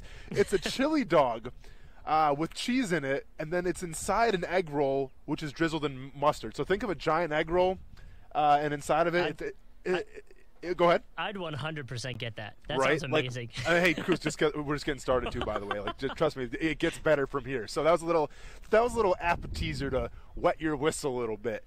Next, hey, let's go on down to Atlanta, who has some of my personal favorite items this year. There's actually two coming from the Braves. Shout out to the Braves. There's a lot of hype around this team this year. There's a lot of hype coming out of SunTrust Kitchen as well. Number one coming out of the kitchen, the Dinger Dog will be making its debut. What is the Dinger Dog? It features a foot-long cheddar dog with a bacon and jam wrapped puffed pastry. I'll say it again for you folks if you didn't hear me the first time. A cheddar dog, foot-long, bacon and jam wrapped in a puffed pastry. I'll have two. Yeah. And then also they're bringing the chicken boat, which is interesting thing. It's a big thing of chicken, and then it's in a waffle canoe. For those of you who don't know what a canoe is, go watch Bird Box. It's what Sandra Bullock was riding in the whole time during Bird Box. So is we it got fried chicken, or is it like Oh, it's fried chicken, baby. Okay, So it's a fried chicken, almost like a patty, and then it's in a waffle canoe, drizzled with mango habanero sauce, and it's got pecans as well because it's Atlanta and Atlanta likes pecans. So there we go. Hey, let's go to Texas quick, Kuz. What do you say? The Rangers offering up the foul pole. A 2-pound chicken tender. Now, obviously, I don't have a picture of me, but believe me when I say, imagine. I mean, it looks like it literally looks like a catcher's mitt is what it looks like. A 2-pound chicken tender coming at you. The Twins offering up a peanut butter and bacon sandwich. For those of you who have never had a peanut butter and bacon sandwich, don't knock it until you try it. And the Cardinals offering up a giant slice of pepperoni pizza because the Cardinals are boring and they don't know what good food items are. Shout out to the Cardinals. And obviously the last team, the Milwaukee Brewers, got to give them props, my hometown team. They're offering cheese curds, bacon, cheese fries, and more sausage-like stuff. So, it's pretty standard when it comes to Wisconsin. So those items can be seen at ballparks this year.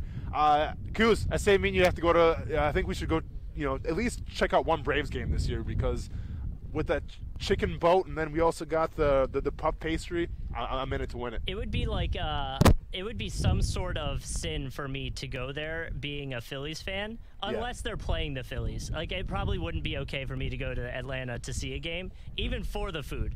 But the food sounds amazing. So, but the problem with that is does it come with a souvenir at least? Like the Phillies always did an ice cream bowl, but the bowl was actually a Phillies helmet. And I think that's kind of standard across baseball. Kuz, you and your souvenir. I mean, what more do you want? It's a puff pastry, okay? It's puff pastry, jam, bacon. Come on, man. The heart attack is your souvenir. Well, yeah. It's like, what more do you really need? But hey, Brent Martineau, welcome us back to ESPN 690. Brent, how you doing? Yeah, I'm good. These guys, we come back. I'm doing more TV stuff on Nick Foles, and I come back and we're talking about chicken and waffles. Well, this is Stay in Your Lane, and this is my This segment. guy right here is looking at us like, I thought this was a sports show. What the hell are you talking about? I'm sorry? This guy was a Cardinals fan. I was talking bad about the Cardinals. That's why he's mad at you. Well, I'm a Milwaukee Brewer fan, so it is what it is, sir. You have to deal with it. Wait, no. Time out. You're going to have to deal with being a Milwaukee Brewer fan. This guy's had a heck of a lot more success being a Cardinal fan. I'm just saying, how did the last season go for everybody? Okay.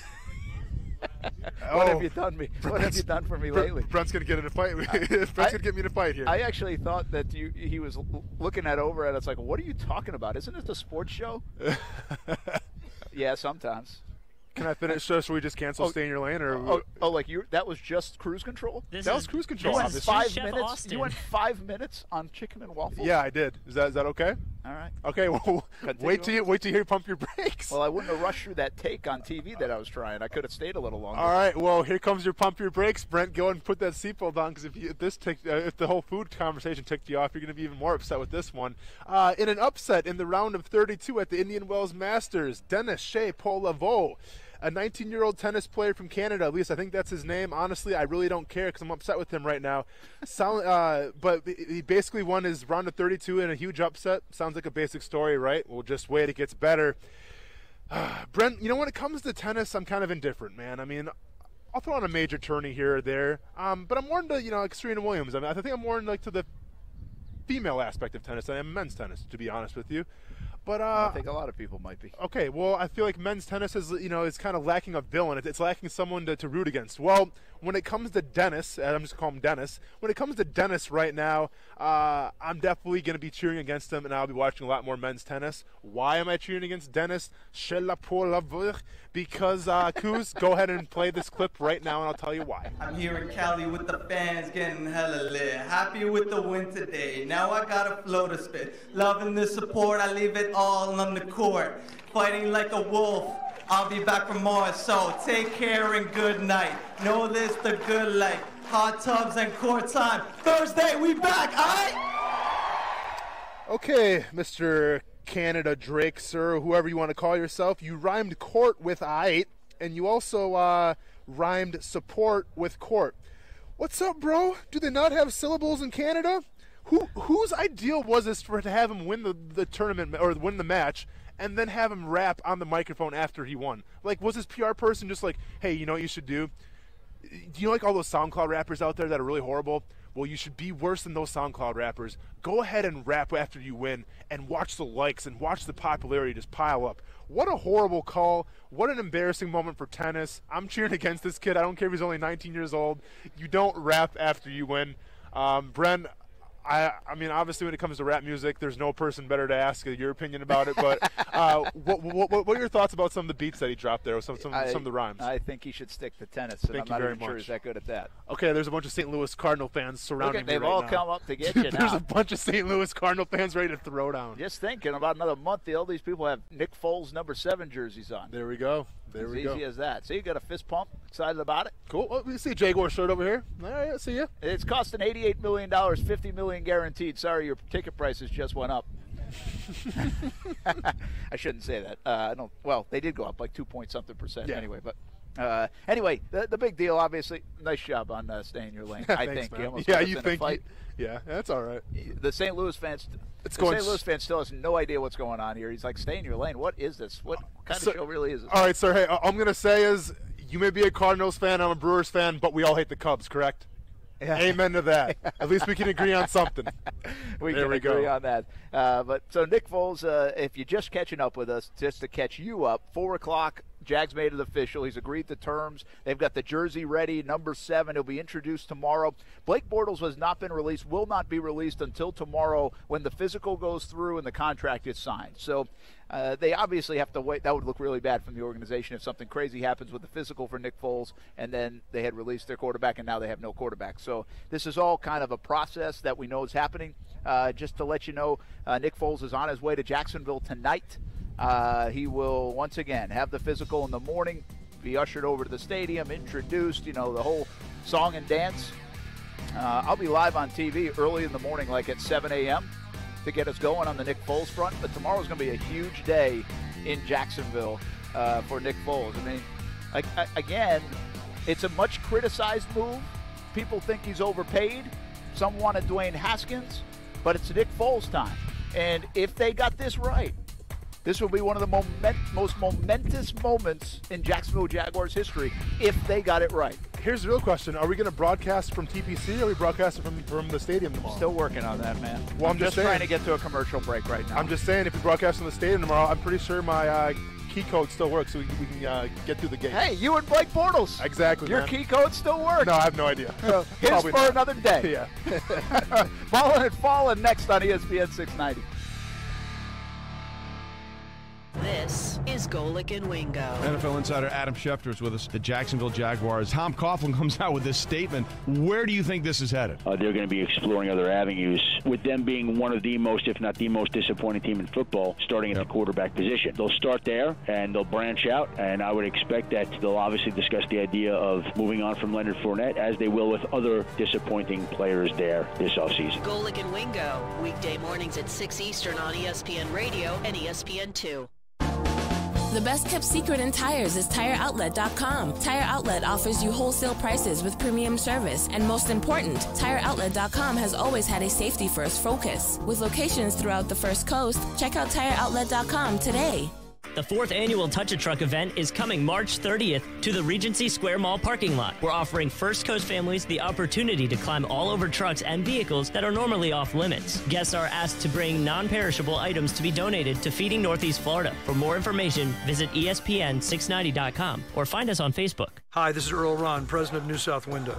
Over the years, we've seen more and more window companies come and go. Some sell the same window everyone else does. Some sell a window made up north. Some even change their name to evade responsibility. But none are the factory. No one else but New South has made an investment like we have in our 5+ acre Tampa factory. We are the Florida company who will make and install your windows and guarantee them for life. From our factory to your home. Now that's Factory Direct. Buy more, save more. Volume discount up to 30%. Visit newsouthwindow.com. If trouble finds you, you want a board-certified expert in civil trial to help.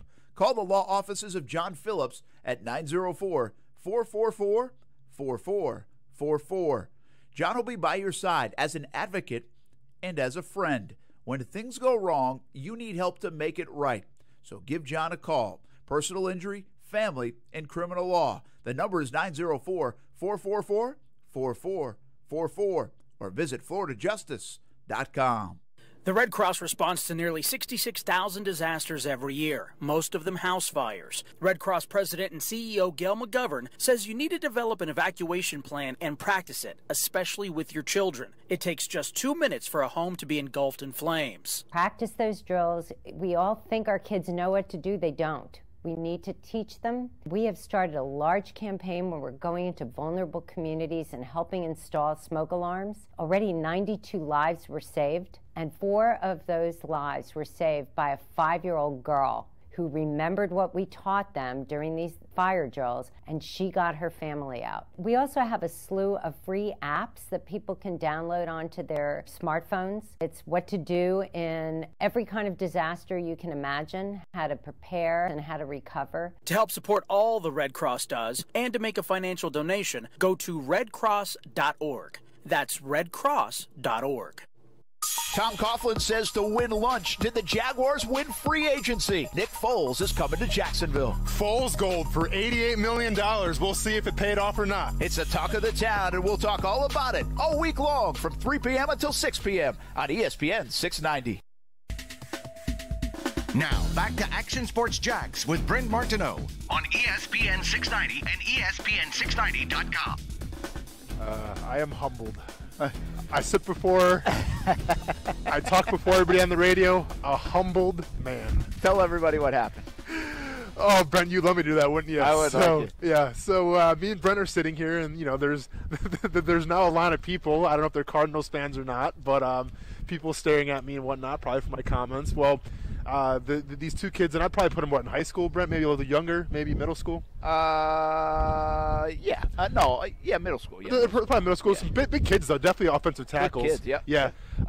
They're from the Jacksonville area, and they'll go up to us, start talking. What are we doing? Obviously, we're on the radio because we have the headsets on. We're talking. So we explain that to them, and then all of a sudden they go to Brent. They're like, hey, man, you look really familiar. And I'm like, well, yeah, the guy's on TV. He's everywhere, So Brent starts name dropping. I'm on Fox and CBS. So we get to that, and the kid goes, well, can I have a picture with you?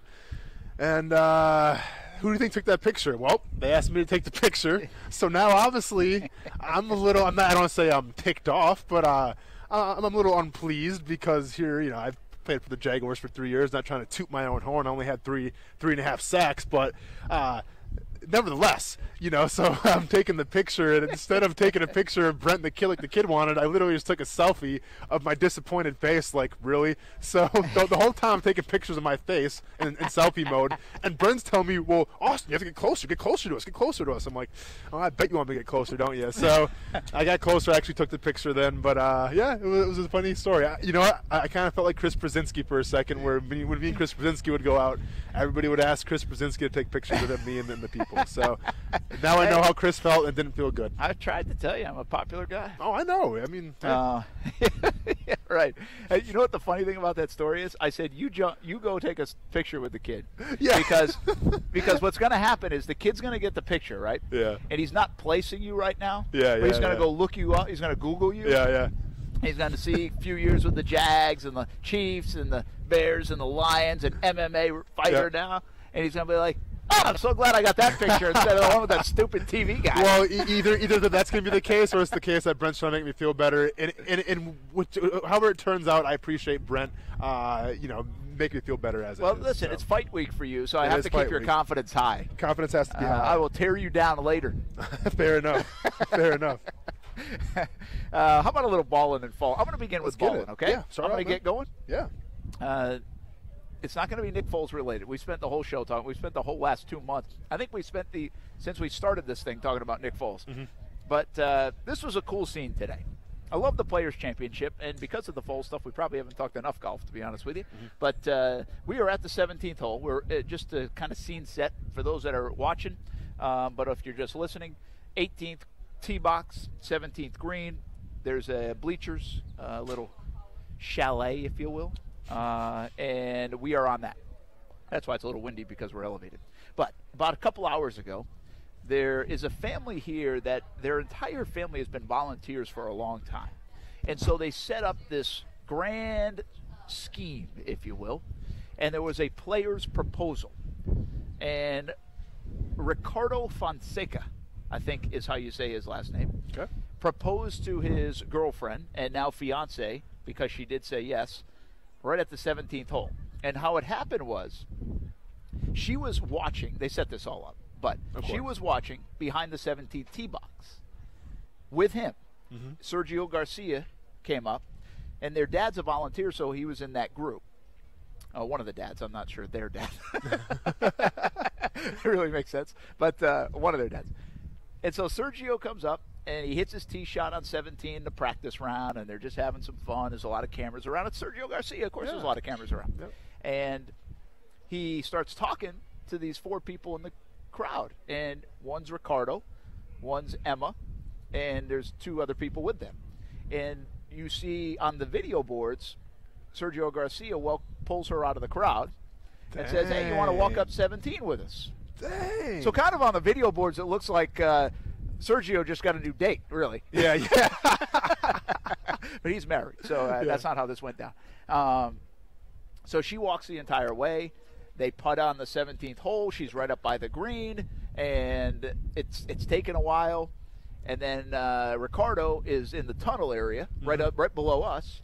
He has flowers in his hands. He comes out, and Sergio actually has the ring.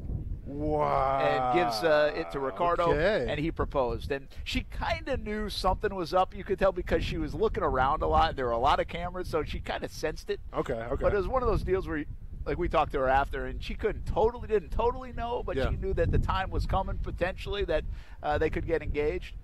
And the whole thing went off really well. So if you want to check it out, I caught most of it on video on Twitter at Brent ASJax. But it was a cool scene. You know, it's one of those things. How did you propose? I was just going to ask you the same question, actually. So so me and my wife, you know, we actually, like most couples, we have a song.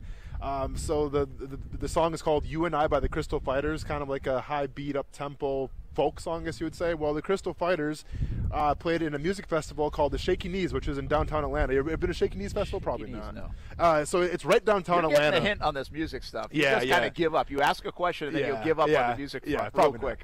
So we're at the Shaky Knees Festival, and if anybody's ever been there, it's a beautiful festival. It's right downtown. It was on a Friday, so there wasn't a lot of people there because people were still at work, obviously. It goes Friday, Saturday, and Sunday. So the Crystal Fighters were playing Friday. Well, I had it set up where, you know, they're going to play our song because it was the most popular song they played. They'd play the song, and I proposed, to my fiance, or to my girlfriend, soon to be fiance. So everything was going great, and it was my goal to get in the very front row, obviously, because I wanted it to be special and I wanted the moment to be great. So I had the issue, though. I had a few issues. Number one, when it came to the ring, I guess, and I don't want to brag, but I have muscular legs for the most part. So if I'm wearing a pair of pants or a pair of shorts, you know, they're kind of tight to my legs. Well, I figured out that if I had the ring in my pocket the whole time, you could see the outline of the ring box.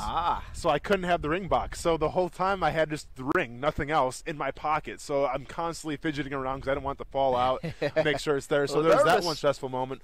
Well, the other moment was I didn't think about how I was going to capture the moment of me proposing, because I wasn't going to record myself asking, so I had to ask somebody behind me.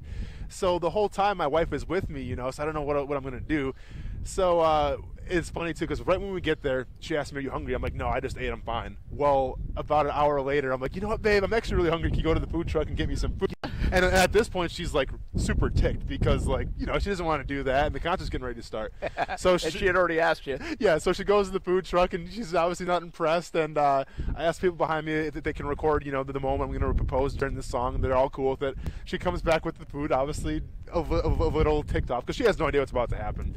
So she's a little ticked off. Well, then she wants to go, like, walk around a little bit. I'm like, no, we should really get in the front row here. Like, we should really sit here. She's like, babe, there's nobody here at this concert right now. Like, you know, we're 20 minutes before they're even going to go on stage. There's nobody here. Let's walk around. I'm like, I got to eat my food. Let's just sit down and relax a little bit. So she was kind of happy with that, too, as well. Well, then, you know, the concert starts. We're in the front row. They start playing the song. Like, I think it was like 4 or 5 songs into the set. They play You and I. It would have been terrible. It was like 15 songs in. I know, right? So it was like 4 or 5 songs that, you know, they play it and everything, and I get down on a knee, lady didn't really take into account I was going to be super loud in the front row, so she couldn't really hear me, but obviously you could get what I was doing because I was on a knee. So we got on video. But get this, so here's the crazy part. Everything. Yeah, so here's the crazy part, though. So she says yes, obviously, and it's a joyous occasion. I'm pumped up. I'm fist pumping. I'm high-fiving people, slamming brews, doing everything. We're doing shots, whatever. And all of a sudden, the band that's playing the song sees what's going on. Ah, they saw it. And the lead guitarist comes by and hands me his guitar.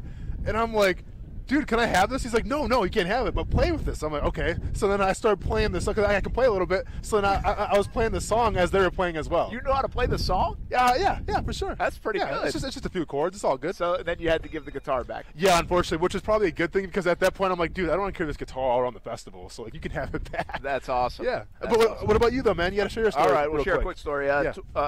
Keep in mind now, I'm 22. Oh, wow. 22. I got to tell this story in less than a minute. So it's in Newport, Rhode Island. I actually proposed between my junior and senior year of, so really I was probably 21. And it was in Newport on the cliff walk. There's a big cliff walk in Newport, Rhode Island. You can go walk like miles down it where all the mansions are, and then the ocean is right there too. So we go way down near the rocks, down to the rocks, and I proposed to her like down on the rocks near the water. The biggest fear I had was dropping the ring in the ocean. But so the other part I had is I had a plane fly by, and it said, "Will you marry me?" Okay. And so, Steph, will you marry me? So I had the plane fly by. You know the ones that have the thing on the back? Yeah. Yeah, no, I know what you're saying. Yeah. So that's what we did. Holy cow. I've got a recording story too. My buddy is supposed to record, so he's got the camcorder at the timeout. Yeah. We go back and check. He never hit record. Oh. I never let him. One job. I never let him forget it. We didn't have phones and stuff. Balling, man. That's he was balling for sure. We were balling. Players proposal was balling today. We'll have fallen and a bunch more next on ESPN 690. ESPN 690 Sports Center Update. I'm Aaron, and in what has become the most telegraphed free agent signing of the offseason, the New York Jets have taken Lev Bell off the market. The question, though, for Bell has to now be, was the holdout worth it? $13.25 million per year, so it puts him only behind Todd Gurley in terms of that contract, but as far as recouping what he's lost, I don't know if he was ever going to get that back to the extent that he wanted to. The league year officially starts today, so all these signings you've been hearing about over the past few days are now becoming official. The Bell signing's only been overshadowed by the Odell Beckham Jr. trade to the Browns last night. It immediately makes Cleveland a playoff contender, if not much more. Still some big names out there making waves today. The Ravens Inc. star safety Earl Thomas and Brickhouse running back Mark Ingram. Tyrod Taylor headed to San Diego. Teddy Bridgewater going to stay in New Orleans to back up Drew Brees. And the Jags bringing back offensive lineman A.J. Cann on a 3-year deal worth $15 million. It's a whole lot of lubies right there. You can track every free agent signing as they happen at ESPN690.com. Whether you're buying a new or a pre-owned vehicle, your experience should never be anything less than exceptional. Hey everybody, it's Brent Martin of Action Sports Jacks, and if you're considering a new or pre-owned vehicle, I encourage you to go see my friends at the new Jenkins Hyundai of Jacksonville. I'm so impressed with how they treat their customers. They're good people. No one wants to be haggled or pressured at a car dealership, and my friends at Jenkins Hyundai of Jacksonville understand that, and they emphasize a no-risk, no-pressure approach. Their team will get you into the right car at the right price, and if for any reason you are not completely satisfied with your new or pre-owned vehicle, you can bring it back to Jenkins Hyundai of Jacksonville within the first 7 days for your money back. Take it from me. We drive a Hyundai in our family, and I encourage you to visit JenkinsHyundaiofJacksonville.com to schedule a test drive. And you, too, will be impressed at how they treat the customer. Exceptional service at Jenkins Hyundai of Jacksonville. When you get to the Jenkins Hyundai of Jacksonville showroom, make sure you tell them Brent Martineau sent you. Calling all contractors, announcing the Ferguson and Ram Commercial Ultimate Van Giveaway.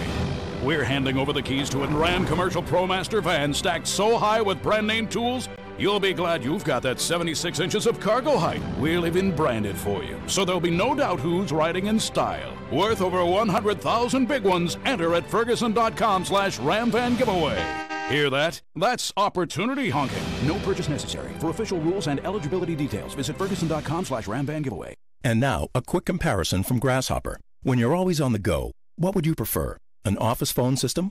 Hey, it's Rochelle. Sorry I missed you earlier. Had an errand to run, but I'm back in the office, so give me a call when you get this. Or one that works on your cell phone? No hardware needed, courtesy of Grasshopper. Oh, one sec. It's a business call. Hi, this is Rochelle with Way Forward Partners. How can I help? There's no contest. Put your best voice forward with Grasshopper, the virtual phone system for small business. Try it free at grasshopper.com. Broadcasting live from the ESPN 690 Anajar and Levine studios. Anajar and Levine Accident Attorneys. Call 904-600-4000. That's 904-600-4000. ESPN 690, Jacksonville's home for ESPN Radio. WOKV Jacksonville. Listen live everywhere you go on ESPN690.com. ESPN 690, a Cox Media Group station. ESPN Radio Sports Center. I'm Doug Brown. ESPN's Josina Anderson reports the 8th all-time leading rusher in NFL history, Adrian Peterson, will re-sign with the Redskins. It'll be a 2-year deal worth $8 million, according to our John Keim. The new league year starts today. ESPN's Adam Schefter reports free agent running back Le'Veon Bell will sign a 4-year, $52.5 million deal with the Jets. His body took one less year of abuse. And everybody's different. Everybody gets to do what they want. It's hard to imagine any of us would bypass an opportunity where you can make $14.5 million in a year, but that's what he did. Adam Schefter on Golic and Wingo. Bell sat out last year under the franchise tag with the Steelers. Schefter also reports safety Earl Thomas will sign a 4-year, $55 million contract with the Ravens. Baltimore will also sign free agent running back Mark Ingram for 3 years, $15 million. The Colts will re-sign corner Pierre Desir for 3 years, $25 million. And the Houston Chronicle is reporting the Rockets will sign GM Daryl Morey to a 5-year contract extension. Think O'Reilly Auto Parts for all of your car care needs. We're close, convenient, and known for our guaranteed everyday low prices and excellent customer service from professional parts people you can trust. Stop by your local O'Reilly Auto Parts today. O'Reilly Auto Parts. Better parts, better prices every day. You watch Action Sports Jax on CBS 47 and Fox 30. Now Action Sports Jax is on your radio. Broadcasting live from the ESPN 690 Anajar and Levine studios. Here's your host, Brent Martineau. Hey, we're having some fun here on a Wednesday at the Players' Championship, TPC Sawgrass. I kind of love this time of night because it really dies down. I mean, some of the fans head home. The golfers have pretty much completed their practice rounds. We're in between the 17th green and the 18th tee box, and it's been an eventful day here. We just brought up the marriage proposals. Got me thinking, actually, in balling with the marriage proposal here, the players' proposal.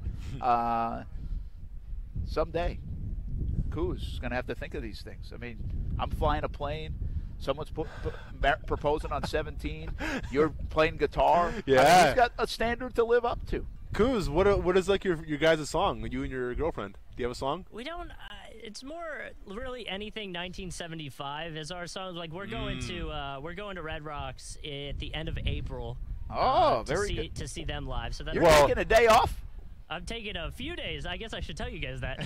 Yeah, you probably should let us know. And by the way, not any 1975 song because I mean, Change Your Heart probably wouldn't be the most appropriate song for an engagement. There's a lot of 1975 songs that wouldn't be good to do anything to. Hey, we went to Red Rocks last year. Oh, really? Yeah, it was awesome. And I'm not. Listen, I don't claim to be this big music guy. Like, I got to go to these concerts or I got to see this. I really like. I like Eric Church concerts. I like Zach Brown Band concerts. Yeah. But I really wanted to go to Red Rocks. It was something that I'd always heard about, and I really wanted to do it. And so glad I did it last year. We coupled it with a trip to Wyoming and down to Denver and then to Red Rocks. And we saw Tedeschi Trucks. Oh, yeah. And it was just happened to be that they Tedeschi were there. Trucks Band. You really had no choice. I mean, but it was cool that Tedeschi Trucks Bands, who obviously super talented Jacksonville musicians. related, right? Yeah.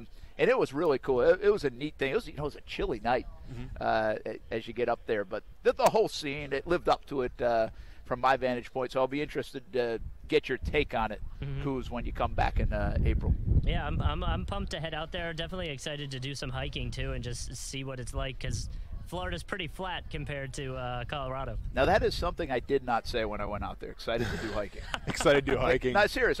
This is not a knock. I'll get into a couple of things that I don't get. I don't understand. I don't get the infatuation with hiking. Oh, Brent. Here's the Come thing. on, man. Have an imagination. We're actually going hiking with goats, though, so does that make it better? Okay, well then, if you're going hiking with goats, it sounds like there might be some other stuff in play. Perhaps maybe a drug testing might have to be in order here. You're going hiking with goats. That's what this thing says, is like go hiking, and there's goats on this trail, so we're like, all right, cool. Okay, well usually if there's goats, there's other animals as well, so please be careful, Coos. Well, actually, I don't care, man. The other thing, Whatever. the other thing Do I whatever. realized today, and listen, if you like the hike, it's fine. I'm not knocking it. I'm just saying I don't get it. Like, people love to hike. Like, I guess I'd just rather go play golf for 4 hours. I mean, and I understand some people are saying, well, I wouldn't want to do that. So that's fine. Each their own. I think we are actually going to check out the TPC course they're working on out there. Are they building one? Yeah, Nicole has a friend that works out there, so we were going to go check it out and see what it looks like. That's cool. See, I like that. There you go. I'll do that.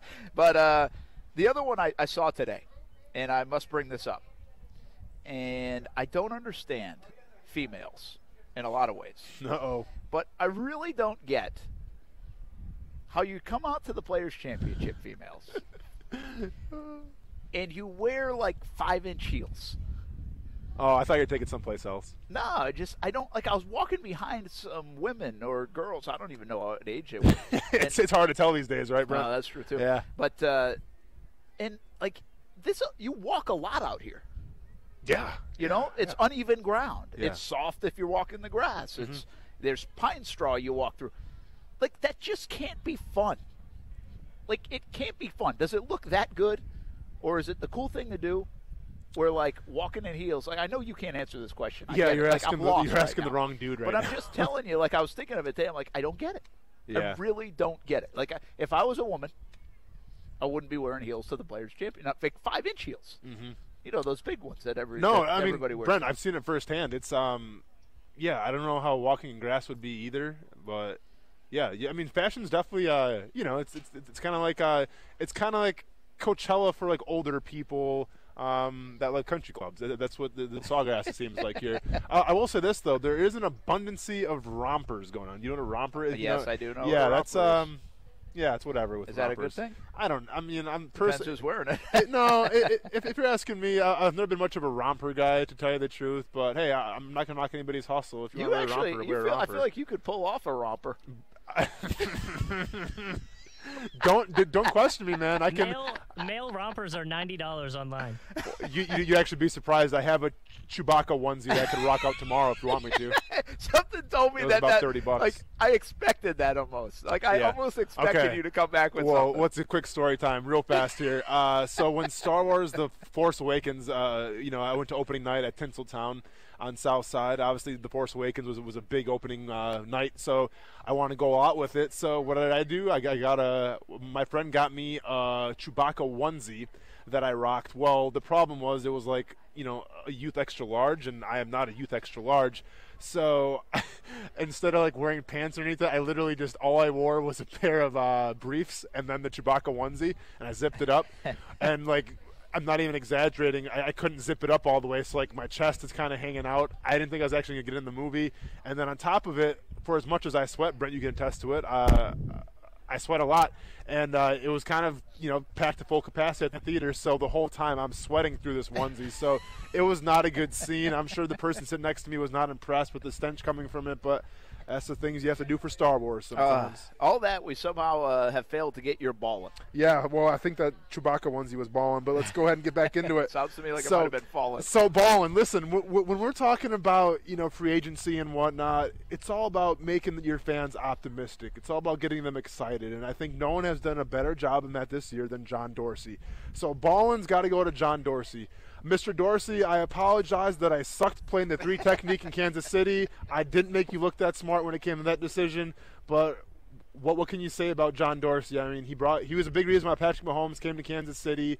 He had some pretty good drafts there, obviously, and now he's going to Cleveland. He's changing the whole culture. He's changing, you know, the fans' opinions about Cleveland. He's basically changing the whole city in general. So when it comes to John Dorsey, I think he's definitely balling. He's actually a guy who's, you know, I've had a couple conversations with. We saw him at the Senior Bowl. We did see him at the Senior Bowl. And then what did he say to me? He's like, Iola, Wisconsin. And hey, and then he actually pointed, but he's like, you better tell him what Iola, Al was famous for. And obviously Al was famous for the old car show because, John Dorsey grew up on Wisconsin. So we got into that a little bit. So he's a great guy. Obviously, I think it's cool what he's doing in Cleveland, and I think the fans should be optimistic for sure. Now, does that mean Super Bowls, and should we be betting all our, college, our kids' college funds on the Browns winning the Super Bowl? Absolutely not. But at least the Browns fans have some encouragement. They have reason to be excited, and I think, like I said, that's what free agency is all about. I saw Dorsey at the NFL Combine too. He's a cool cat. He is a cool cat. He just seems like a cool guy, and he takes chances. I think that's what I like. I think he takes chances. I feel like you're going to swing and miss anyway. Yeah. And so if you take chances, you can be conservative and you're going to miss, and you can take chances and you're going to miss. And that's the one thing about Cleveland. They tried at quarterback for a while. I mean, think about all the guys they tried at quarterback the last 2 decades. And now it looks like they might have hit a home run or at least a double with Baker Mayfield. We'll see where it ends up. There's how much success do you think Cleveland has? Seriously speaking, I mean, Baltimore's good. Baltimore just added Earl Thomas too. Their secondary is very good. Well, they also added Mark Ingram as well now. And too, Mark Ingram. And I still am a little mixed on Lamar Jackson, but Pittsburgh still has Ben Roethlisberger and Juju Smith-Schuster, and they're still Pittsburgh. And I understand. Yeah. I mean, I think there might be a seismic change in the AFC North. What I'm saying is I'm not ready to just hand them the division. I don't think these moves are great, but how do they mesh together? I'm going to be honest. When it comes to the AFC North, right now the Cleveland Browns are my favorite for the simple facts that, yes, they can run the ball. I mean, we're talking about Odell Beckham Jr. coming, but they had a great run game last year. Obviously, Nick Chubb was a huge part of that. Carlos Hyde started up, but Chubb came in and took right over. And then we're talking about a great defensive line, too. I mean, they're adding – and listen, Vernon, I feel like didn't play well in New York. I think he played out of position. When he was coming from Miami where he had all the success, he was playing that 4-3, Cameron Wake on the opposite side of him. I think he's going to go to Cleveland defense where you have Garrett on the other side. Garrett's kind of a beast as well. So I think Vernon could kind of have a resurgence as a defensive end. So they're definitely an intriguing team to me, but we shall see, like you said, Brent. But Baltimore is still, they're interesting as well. They can run the ball. Their defense is still pretty much intact, so we'll see what happens. Yeah, I want to stay on Beckham a little bit and get back to the Jags. We reset the show a little. We started talking about it at 3 o'clock, but, is it almost too possible to combust when you have the Antonio Browns and Odell Beckham Jr.'s, and that scares people away to the point where you just don't want to even take that swing and a miss chance? I would not compare Antonio Brown to Odell Beckham Jr. When we come back from the break, I'm going to tell you why. Oh, that's interesting. I will tell you why. I think they can be both headaches. They can be both headaches, but they're not the same type of headache, and I'll tell you why. All right. And we still haven't got to Fallen. Yeah. And we'll do that, and we'll reset things. Nick Foles is a Jacksonville Jaguar. He'll sign on the dotted line tomorrow after passing a physical, be introduced to the city, to the fans tomorrow afternoon, and we'll have it all for you for the next 24 hours. We are live at the Players' Championship. TPC Sawgrass, our coverage all week for the Players, brought to you by the law offices of John Phillips. Action Sports Jacks with Brent Martineau on ESPN 690 is brought to you by Best Bet Jacksonville and Orange Park. Hey everybody, this is Brent Martineau, and if you're looking for something to do for dinner tonight, I've got an idea. Family owned in Jacksonville for more than 40 years, fresh ingredients every day. That's what Renna's Pizza was built on, and that's what Renna's Pizza delivers. A menu to satisfy the entire family tonight. Fantastic pizza, fresh salad, and Italian favorites like lasagna. There's a Renna's Pizza near you. Marsh Landing, Bay Meadows, Argyle Forest, San Jose, and the newest location in Neptune Beach. Be a part of the family and get dinner tonight at Renna's Pizza. 180 over 111, and I had a stroke. I couldn't speak or walk. This is high blood pressure. Get back on your plan. Go to loweryourhbp.org. Brought to you by the American Stroke Association, American Medical Association, and the Ad Council.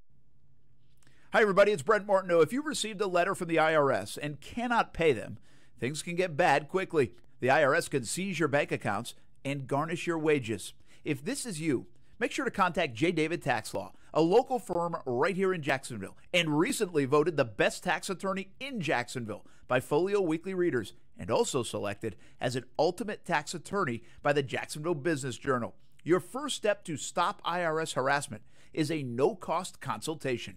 They explain exactly your options and how they will resolve your tax issue, and only trust an experienced and award-winning tax firm when it comes to representing you. The fastest way to get started is to call 904-507-4600 904-507-4777. 904-507-4777. Peace of mind is only a click or phone call away. Also online at jdavidtaxlaw.com. The number again, 507-4777, or online at jdavidtaxlaw.com. Don't miss Bush and Live this summer at Daly's Place on August 18th. Go to the contest page at ESPN690.com now and enter for your chance to win a pair of tickets to the show. Bush and Live at Daly's Place with ESPN 690.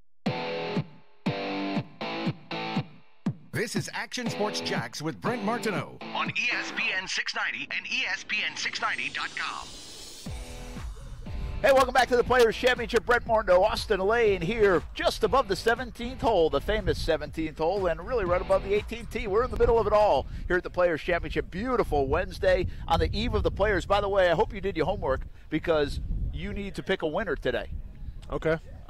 We can take a look at the list. Yeah. Pick a winner and a sleeper. Okay? That's what we're going to do later. Kuz, you have to do the same thing. Winner, sleeper. If anyone wins, well, you owe a 12-pack. Deal.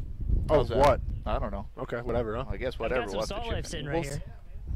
He's sitting right next to you? No wonder why this show gets screwed up sometimes. I was going to say.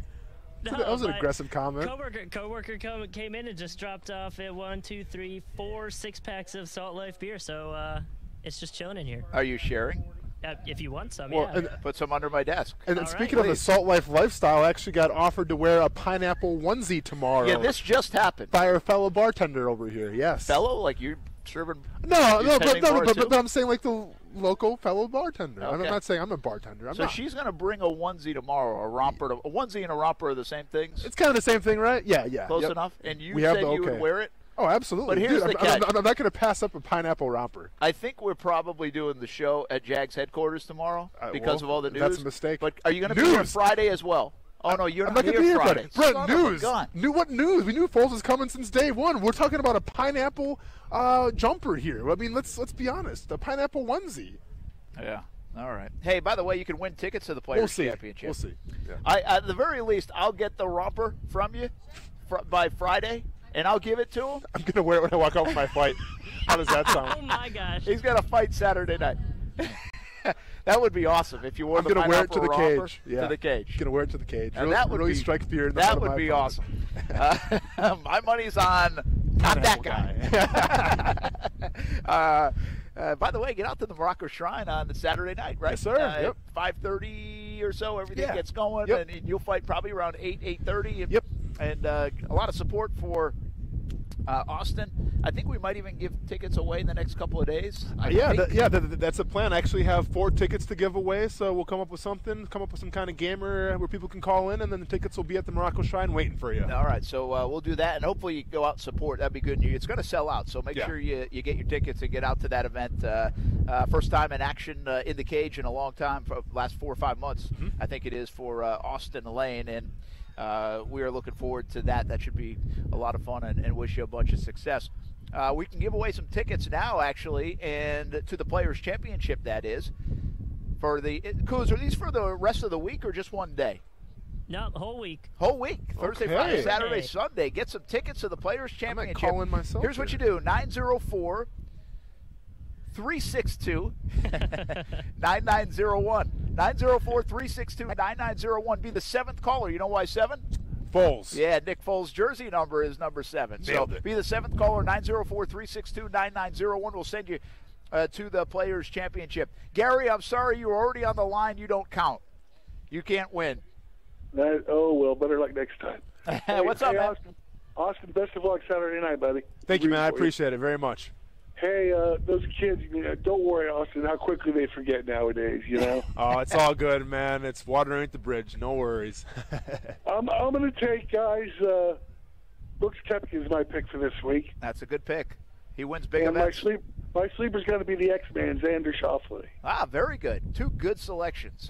Schauffele, Gary, you might have this. Yeah, you might have it in front of you. I don't know. He did really well last year. I think he was in the mix. Schauffele was pretty late last year here at the Players, and I think last year he was a first-timer. I'm just kind of going off the top of my head, but He's a very good, underrated golfer. So that's a good sleeper pick by Gary. We'll get our picks in just a little bit before the show ends. Don't let us forget. We got to get them in. I won't. All right? Well, we got to do that.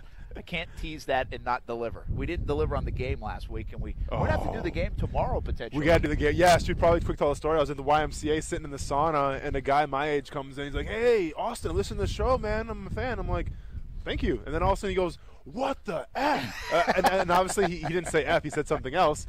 But I was like, what's up? And I thought I said something bad on the radio. I didn't even realize, He's like, no. Well, you probably have. But. Well, and he's like, dude, I was waiting in my car for the game to start, and the game never started. I'm like, sorry, man, we completely forgot about the game. So, yeah. So I think tomorrow, Thursday, we'll definitely have a game for Brent set up here, and we'll go and go. That wasn't there. Kathy either. That was somebody different. That was us for not delivering on the tees. Yeah, so, I didn't know games were that serious. We'll break the game back out. I actually thought of a game. I might even have a game for you tomorrow. Okay. Players Championship related. Back-to-back games. I don't know. We're getting swamped with this Nick Foles stuff. It's hard to plan for the show. It is. Tomorrow is going to be loaded with all the reaction on Foles. But anyway, let's get to Fallen real quick. I'm going to do Fallen, and it's easy. It's Gonzaga. They got their butts whooped last night by St. Mary's, and now it might cost them a number 1 seed. I don't think it should. They're 30-3, but I think they'll be all right. I love Gonzaga. I really love Mark Few. I want him to win a championship. I want him to win a national title. Michigan's been good. We got Michigan fans. We got St. Louis Cardinals fans. We got Michigan But he's wearing a Florida State hat. Florida State. Which one are you? Sir, go ahead and pick one. Oh, that's his son. That's him. Okay, his son goes to Florida State. Yeah, you get confused sometimes, don't you? I mean, you have to do it. You're paying the bills to Florida State. And by the way, Florida State basketball, Michigan basketball, both very good. Both have a chance. I think that's a good sleeper pick, Florida State. I mean, that's a long shot pick, but they have a ton of talent. Anyway, Gonzaga's my Fallen. I really root for Mark Few, kind of the way I do for what's his name, Peterson, out at Washington, who was coaching Boise State. Oh, yeah. Yep. And his first name I just lost track of, but Doug Peterson, and not Doug. No, that's Philadelphia Eagles coach. See, Michigan, Florida State guy just tried to help me out. He gave me the wrong info, I think. But anyway, Peterson out in at Washington with the Huskies, but was at Boise State. I kind of compare Mark Few to him. Few has done the same thing at Gonzaga as Peterson did at Boise State. Sure. Elevated this school that nobody had ever even heard of. Yeah. And so I root for those guys. I think that's pretty good stuff, and I think they're good coaches, and they're very loyal. It took Peterson a long time to jump ship to the Pac-12. So anyway, Gonzaga's fallen, though. I think it could cost them the number 1 overall seed. It looked like they were in the mix for that. I don't think it's going to cost them a number 1 seed. I don't think. But who knows what happens in the ACC and SEC tournament the next few days. Fair enough. Fallen for me. So Monday morning, I wake up and I read that Conor McGregor was charged with strong-armed robbery and arrested at Fontainebleau. Well, I heard strong-armed robbery, and I thought that was like he robbed a bank or something. I honestly had no idea what that meant. This is kind of a silly charge. Yeah, it is kind of a silly charge, but the story came out a little more today of what exactly happened. And apparently, there was a fan or just like an innocent bystander who took a picture of Conor going to the hotel early in the morning. Conor saw the picture being taken and actually waved the guy over, put his hand out like he was going to shake the guy's hand. The guy goes to shake his hand. Conor brings him in, and then Snake takes his cell phone and starts smashing it on the ground. The funny part is that Conor's security surrounded Conor so the guy couldn't get his cell phone back, and Conor's on the ground smashing with his feet. Obviously, it's not a good look for Conor. People are saying he's going to do jail time. I don't think that's going to happen at all. Let's be honest here. It's just a phone. So, I mean, maybe some community service, probably a hefty fine, but I don't think Conor's going to do any jail time from this. But obviously, it's not a really good look. And then I found it funny, too, that after he got released from jail, literally right after that, someone recorded a video of him running a bridge, it looked like, in Miami. So, it's always good when you get arrested. Maybe you have to get some stress out and whatnot and go run a couple miles. So shout out to Conor McGregor. But still falling. There you go. He's fallen as well. Yeah. Hey, just to reset things now, everything happened in the NFL. I mean, there's a ton more. I mean, just across the NFL. Nick Foles, the video boards, I tweeted it out. You've seen it on CBS 47 and Fox 30. We have it out there now. The video boards say, welcome to Jacksonville, Nick Foles. He'll wear the number 7. He'll be introduced tomorrow as the new Jacksonville Jaguars quarterback. As for Blake Bortles, he will be released sometime tomorrow, I think, after Nick Foles officially signs the contract tomorrow morning. He's got to pass a physical first, so the Jaguars will cover their bases there. And then release Blake Bortles. I heard Bortles, just if you missed this earlier, Bortles met with some of the Jags brass, including Dave Caldwell, end of last week. He knows he was going to get released. I mean, I think everybody knew, and Blake's not a dummy. So I think he knew. But I think they had a good conversation about things. He's off to California from what I hear today. I think he was even here at the concert last night. We got some word. I never saw him, but he was here at TPC Sawgrass, some folks said, last night, signing some hats for kids and typical Blake stuff. No surprise there.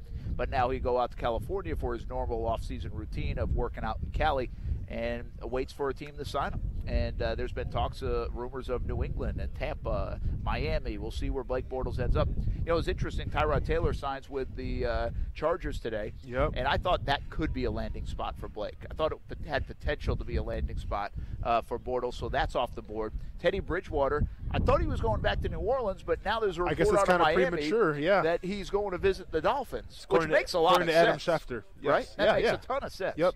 So it'll be interesting to see where all these quarterbacks land and how far down the list Bortles is for other teams. Mm-hmm. I still maintain I think he'll be one of the top backups in the NFL given all his game experience and how many touchdowns he's thrown in the league, how many wins he's had going to the AFC. You're going to have few people with a resume like Blake Bortles as a backup quarterback in the NFL. And also today, too, we have to mention Chargers, or I guess we call him a former Chargers wide receiver Tyrell Williams signs a 4-year, $44 million deal with a max value of $47 million, going to the Raiders as well. So all of a sudden, Derek Carr goes from having nobody last year to having a pretty stacked, core right now. Yeah, when it comes to wide receiver. Well, he absolutely does, and they found it. See, that's I bring up. I don't know what the pulse on the Raiders deal is right now. Would you say people are like, oh, they did a nice job, or they're still freaking crazy?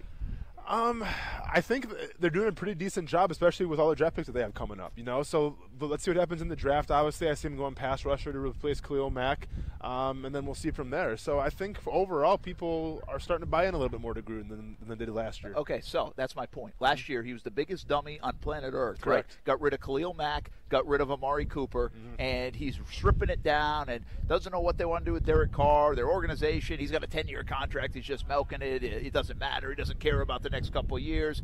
And now here we are, like 6 months later, free agency hits, and they've got Antonio Brown, Tyrell Williams, Derek Carr still in place. They get rid of some of the older guys. They trade some away, add some more. They've got all these draft picks, including 3 in the first round. And now the Raiders don't look as stupid as they looked 6 months ago. So it's my caution for everyone out there is about, 15 months ago, the Cleveland Browns were 0-16. Now, there are people betting them to win the Super Bowl, which is stupid, by the way. If you're betting them to win the Super Bowl, it's not going to happen, but you get my point. So 2 more years ago, the Jags were on the doorstep of the Super Bowl. Last year, they're the biggest morons, fire everybody, what the heck are they doing? And now they've got Nick Foles. Where will they be in 6 months? I get it's a what have you done for me lately business and world and sports culture we live in.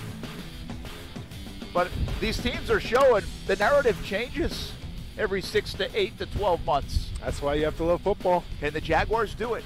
And I think the narrative will be written after the draft. What do they do in the draft? But the narrative is starting to be written in the Nick Foles era because it's about to begin in Jacksonville, Florida. Much, much more to come, including our players' picks and a little golf talk. We have to get to the players. It starts tomorrow here on ESPN 690. ESPN 690 Sports Center Update. I'm Aaron, and in what has become the most telegraphed free agent signing of the offseason, the New York Jets have taken Lev Bell off the market. The question, though, for Bell has to now be, was the holdout worth it? $13.25 million per year, so it puts him only behind Todd Gurley in terms of that contract, but as far as recouping what he's lost, I don't know if he was ever going to get that back to the extent that he wanted to. The league year officially starts today, so all these signings you've been hearing about over the past few days are now becoming official. The Bell signing's only been overshadowed by the Odell Beckham Jr. trade to the Browns last night. It immediately makes Cleveland a playoff contender, if not much more. Still some big names out there making waves today. The Ravens Inc. star safety Earl Thomas and Brickhouse running back Mark Ingram. Tyrod Taylor headed to San Diego. Teddy Bridgewater going to stay in New Orleans to back up Drew Brees. And the Jags bringing back offensive lineman A.J. Cann on a 3-year deal worth $15 million. It's a whole lot of lubies right there. You can track every free agent signing as they happen at ESPN690.com. Have you always wanted to know a guy in the boat business? You now have a guy. Guy Morrison and his staff at Consignment Boat Sales will help you with selling or buying a boat. Consignment Boat Sales offers a professional and no-hassle way of helping boat owners sell their pre-owned boats and assisting soon-to-be boat owners with finding that quality pre-owned boat. Consignment Boat Sales will help you in valuing your boat, preparing it for market, performing water tests with potential buyers, and finalizing the sale by handling the closing documents. Consignment Boat Sales is looking for quality bay boats, flat boats, center consoles, skiffs, and deck boats from 14 foot to 30 foot. Find them just past the ferry landing on the way to the Mayport Public Boat Ramp. You now have a Guy in the boat business. Find Guy at jaxboating.com. That's JAX boating.com to help you sell your boat or purchase a pre-owned boat. Contact Consignment Boat Sales today at jaxboating.com. Peace of mind. It's one of the most important things we can have and sometimes the most elusive. I'm Eli Anajar from the law offices of Anajar and Levine. If you've been injured as a result of someone else's negligence, call the law offices of Anajar and Levine at 904-600-4000. Office in Jacksonville. Whether you're buying a new or a pre-owned vehicle, your experience should never be anything less than exceptional. Hey everybody, it's Brent Martineau of Action Sports Jacks. And if you're considering a new or pre-owned vehicle, I encourage you to go see my friends at the new Jenkins Hyundai of Jacksonville. I'm so impressed with how they treat their customers. They're good people. No one wants to be haggled or pressured at a car dealership. And my friends at Jenkins Hyundai of Jacksonville understand that. And they emphasize a no-risk, no-pressure approach. Their team will get you into the right car at the right price. And if for any reason you are not completely satisfied with your new or pre-owned vehicle, you can bring it back to Jenkins Hyundai of Jacksonville within the first 7 days for your money back. Take it from me. We drive a Hyundai in our family, and I encourage you to visit JenkinsHyundaiofJacksonville.com to schedule a test drive. And you, too, will be impressed at how they treat the customer. Exceptional service at Jenkins Hyundai of Jacksonville. When you get to the Jenkins Hyundai of Jacksonville showroom, make sure you tell them Brent Martineau sent you. Action Sports Jacks on ESPN 690 is on the road again, live at the Players' Championship in Ponte Vedra. Join us every day from 3 p.m. until 6 p.m. on ESPN 690 AM or stream us on ESPN690.com. Our coverage brought to you by the law offices of John Phillips. You look at the way Paul George is playing, and you look at Russell Westbrook. I don't think anybody can deny Oklahoma City may be the biggest threat to the Golden State Warriors. The Stephen A. Smith Show, weekdays from 1 to 3 p.m. on ESPN 690. You watch Action Sports Jacks on CBS 47 and Fox 30. Now Action Sports Jacks is on your radio.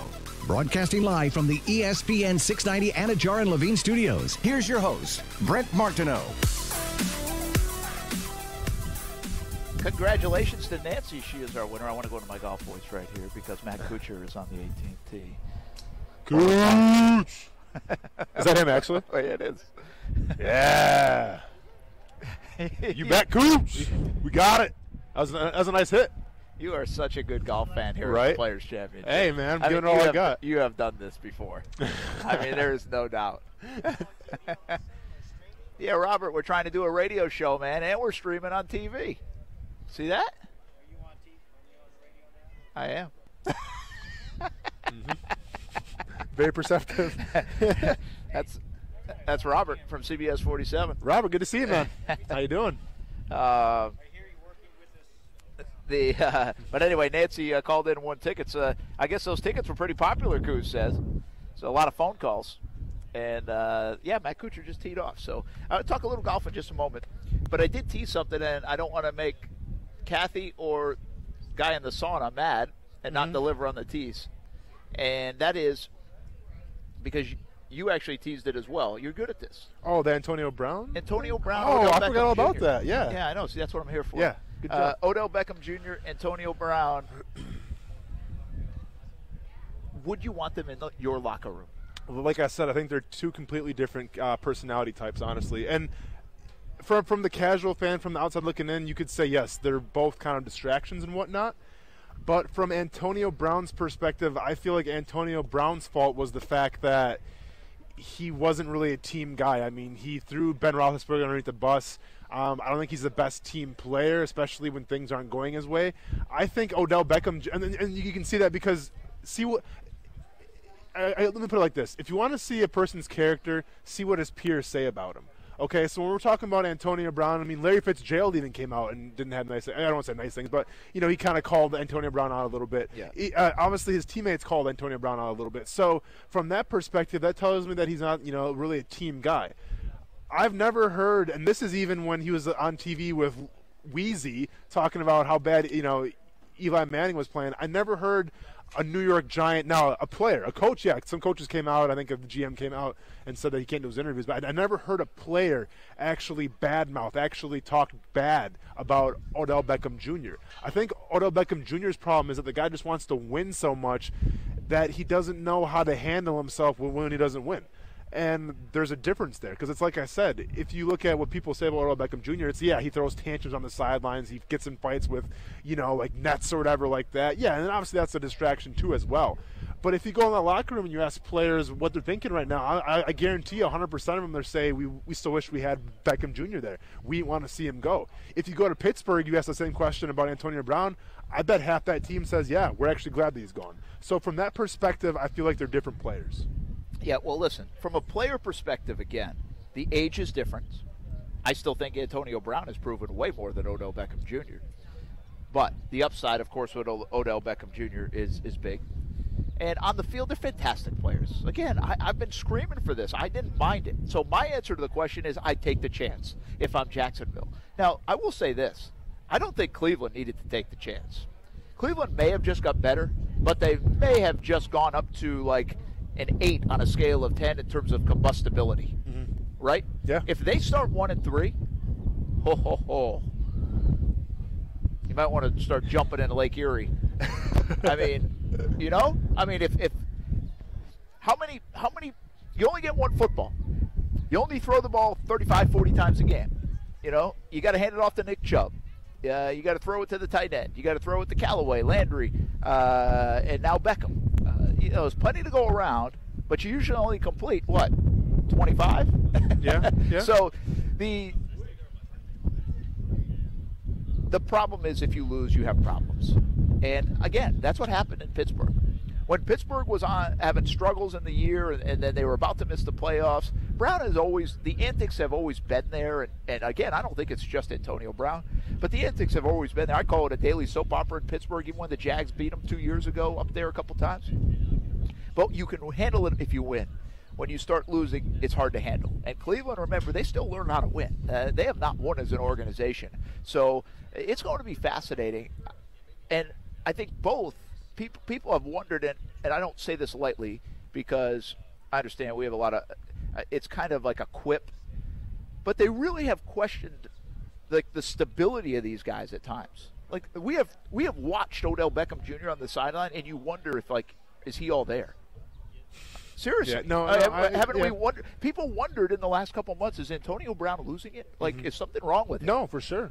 So blonde mustaches and everything. Yeah, I mean, I'm not. So I'm not trying to listen. Mental health's a big deal. So I'm not trying to joke or I'm not lightly saying that. I'm just saying if you're asking those questions about guys because of their antics inside a locker room and on a sideline, man, you just wonder what you don't know. You wonder what you don't know and don't see. And we're here. Gettleman wanted to get rid of him. It was clear as day. I mean, he's one of the best receivers in the game. Brent, if you wanted to get rid of him, why did you pay him that much money then? Why'd they re-sign him? That wasn't him. They re-signed him. Gettleman wasn't part of it. Okay, I'm sorry. I don't believe Gettleman. I think Gettleman came in after that, if I'm not mistaken. Okay. They had signed him. He paid him $21 million. Gettleman comes in. Jerry Reese, I think, signed him to the big deal. Okay. I might have to look it up, but I'm pretty sure that's the case. And now – I still think the Giants did okay in that deal. I really do. I asked somebody today. I was like, "Hey, what do you think? Giants do?" And the bottom line is, part of the answer was they don't want to deal with him. They don't want to deal with him. But guess what, Brent? He's one of the best wide receivers in the NFL, and you paid Eli Manning to come back. So what are you going to do? Are you doing Eli Manning any favors by being the quarterback right now by trading away him? Well, I don't think so. Well, you got to. The Giants are quickly trying to do what the Browns were 2 years ago, aren't they? I saw today the Giants have 12 picks in this year's draft. 12. 2 first-rounders, 2 second-rounders, 2 third-rounders. They got 2 in every round. They have a lot. I mean, you still have to hit on them. Well, you do, but that's how you do it, right? You stockpile draft picks, you stockpile money. They're going to pay money this year to lose Vernon and Beckham, but in the long run, they're saving Landon money. Collins, too, they're losing some, right? I assume or not? Landon Collins, they just let walk. They let walk, okay, I got you. And so my point in the whole Beckham thing is he would not be better served on the Giants right now. Those would be more problems because they know they're going to go through a rebuild. So I think what Gettleman said is, listen, he's an unbelievable player. We would be better with him. But we are not going to be very good for the next 2 years. Let's face the facts. We're rebuilding this thing. So this could only be worse going 3-13 with Odell Beckham Jr. here. And we're wasting 2 years of his talent, and we're paying him $20 million a year, and he's going to be miserable, and it's just going to cause problems as we So I'm trying to take it from there. That's what they're saying. Yeah, I understand, That's Brent, what they're saying. But I mean, I'm looking at an offense that had Sterling Shepard, who's one of the best two receivers, when he's healthy in the NFL. You have Evan Ingram, who, when he's healthy, is a game changer. And obviously you have one of the most exciting backs right now in the NFL coming off a rookie campaign where he was ungodly good. So you sit and you come off with Landon Collins, who's a game wrecker on defense, a leader of that defense. I mean, I get by saying you want to rebuild and you had a horrible season last year, but to say that you don't have the talent, I just find that hard to believe because, I mean, obviously you don't have the quarterback necessarily, but you brought him back, so that shows me that you believed in Eli Manning. Yeah, well, so it's a confusing thing from my end. Their mistake, to me, is did they make a mistake not getting a quarterback last year instead of getting Saquon Barkley? Barkley's a fantastic player. Oh, did they make a mistake? Yeah. And so I think that's the question we're going to ask ourselves for a long time to come. Now, fortunately for them, they're picking 6th, and they might have a quarterback land in their lap. And now they have a little bit of draft capital to be able to move up. So I just simply ask you this. Will you look at this deal different if they end up with Haskins? And they use the Odell Beckham pick and everything to get Haskins and say, name your guy, DK Metcalf. So they get Haskins and DK Metcalf. All right? Yeah. Just say they get that, no, I get and it. they unloaded Beckham, and they got a 3rd-round pick on top of that. Would you say, well, okay, they got their franchise quarterback of the future? Well, they hope. I mean, but that's what they're doing. but that's what they think. But here's another question too: the fact that if you look at next year's draft class when it comes to quarterbacks, that could be loaded. You got Herbert, you got Ty coming out of Alabama. I think next year's quarterback class is actually going to be even loaded. No, it is. So here's my question: you can't pass on quarterback this year if you're them. Why not? What you're going to ask me? Yeah. I don't think you can. I feel like they're going to put Eli in the whole season. They're going to tank, and they're going to go after the quarterback. Yeah, maybe they do. Maybe they do. You could be right. Hey, I mean, I'm just saying, if the Giants don't take Haskins with the 6th pick, I'm just saying I wouldn't be surprised. How do you have 12 picks in a draft, need a young quarterback, and not take one? Because the next year's crop of quarterbacks is going to be even better. That's not a bad theory. We'll see if that's where they go. Hey, we've got our Players' Championship predictions. A little more golf talk, and we'll reset the Foles conversation, get you set for a big day in Jacksonville on Thursday. The Players' Championship tees off, and Nick Foles becomes the franchise QB. That's next on ESPN 690. It's Golick and Wingo. Hall of Famer Tony Dungy. Rooney Rule in place. A lot of people say it's not working. What's going on with this, and what could be the remedy for this? Ron Rivera, minority defensive coach, has been to a Super Bowl. Mike Tomlin, minority defensive coach, has won a Super Bowl. Anthony Lynn, minority running back coach. So that just kind of echoes my point. It doesn't have to be quarterback coach. Golick and Wingo, weekday mornings at 6 Eastern on ESPN Radio and ESPN2. Now through April 14th, Wawa and the Wawa Foundation are hosting an in-store coin donation campaign for American Red Cross local disaster relief efforts. Visit your local Wawa and donate today. Wawa and the Wawa Foundation are partnering with the American Red Cross to help those affected by local disasters. Through April 14th, we invite you to make a donation at any Wawa store and help support others in your community when they need it the most.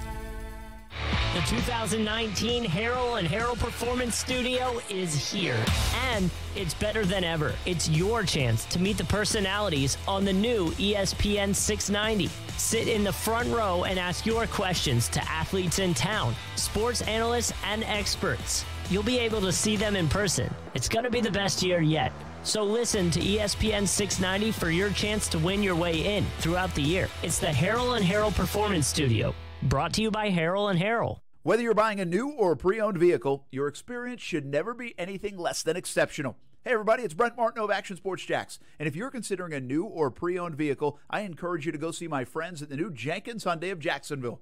I'm so impressed with how they treat their customers. They're good people. No one wants to be haggled or pressured at a car dealership.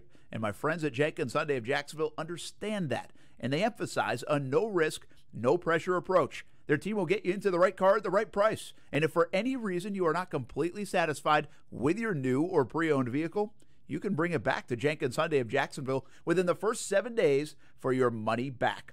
Take it from me.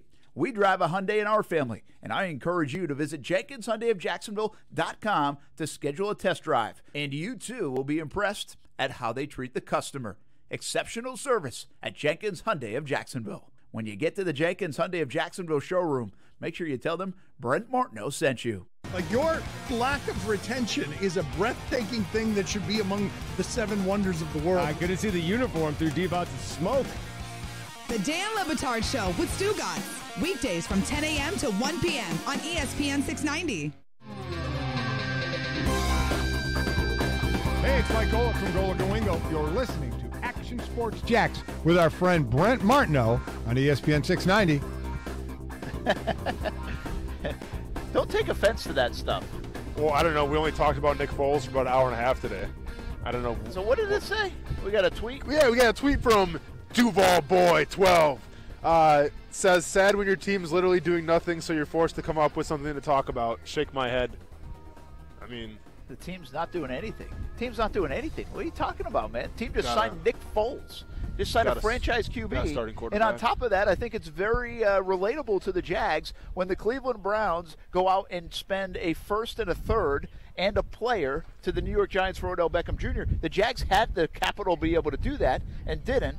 And the Jags also had the capital to be able to go to get Antonio Brown, 3rd and a 5th round, and then they would have to throw a lot of money on him, which I wouldn't agree with the money side. But I do agree they should have made an effort to go get one of those guys and help Nick Foles out and give yourself a playmaker. So I think there's plenty happening.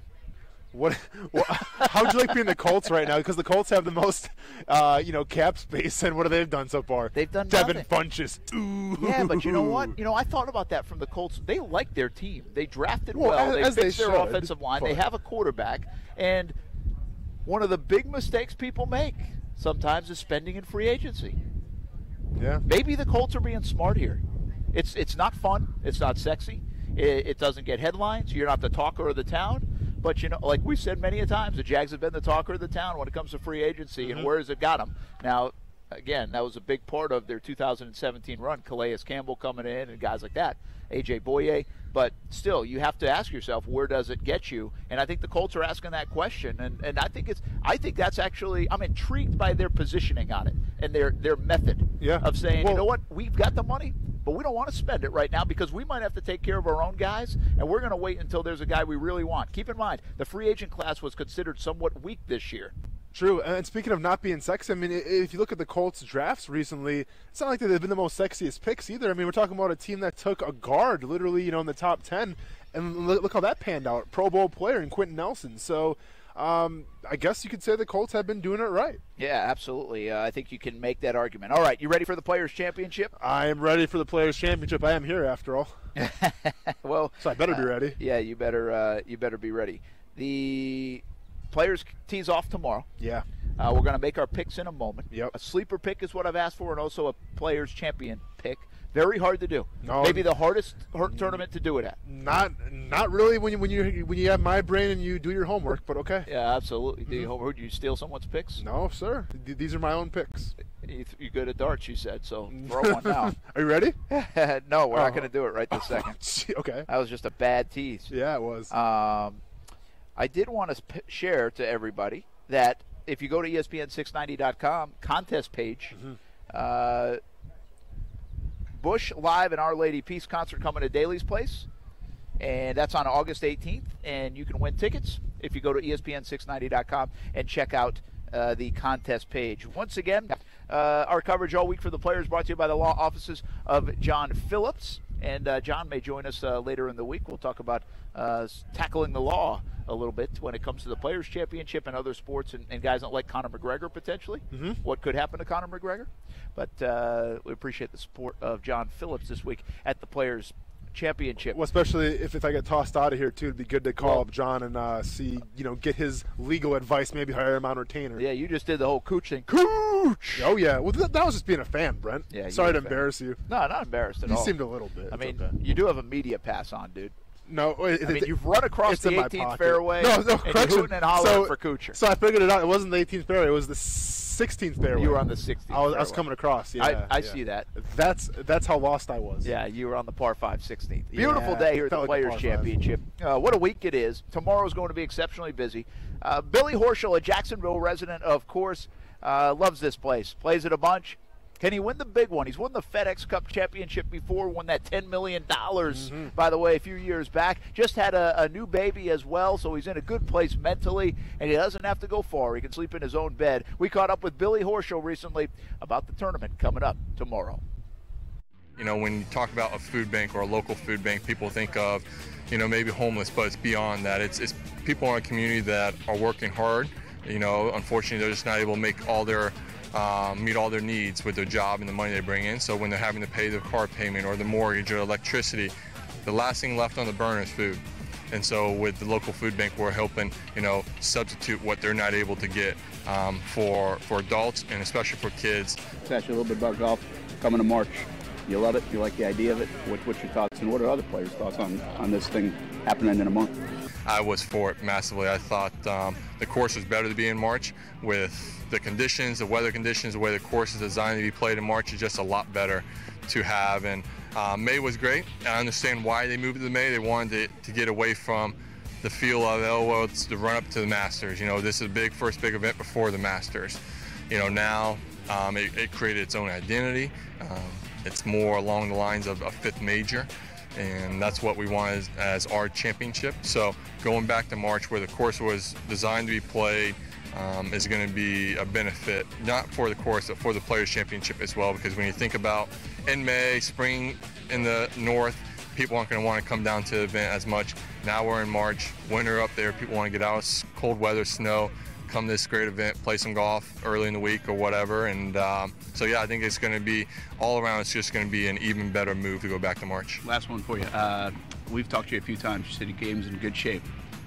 Mentally, having a kid, all that stuff, does that kind of relax you to the point where it almost puts you in a better spot, or what? Give us a sense of that. Yeah, I think it does. I mean, if you look at my career, whenever I've had a kid, either just before or after, I've usually won. So, last time I won a month after my second one was born, after Colby was born. So, a month after this one would happen to be, I think, coincide with the Players' Championship. So, we'll see what happens. Wow, love the karma there. By the way, nice music there, too. Love the karma for Billy Horschel, and I should have led into that. Billy does a lot for Feeding Northeast Florida and helping solve the hunger problem in the Jacksonville and Northeast Florida area. And if you listen to some of those stats, it's an issue. It's a big issue. I don't know if it's talked about enough. So hats off to Billy Horschel and his team for helping out Feeding Northeast Florida. And he'll contribute money for Birdies and Eagles all week long at the Players' Championship and raise money to help hunger here in Northeast Florida. So good luck to Billy Horschel, one of my favorites. He says it how it is, man, and I hope he does well. He's a fantastic golfer. Sometimes he hovers on the he's a world-class golfer, but he really hovers right on the line of really, really good to elite.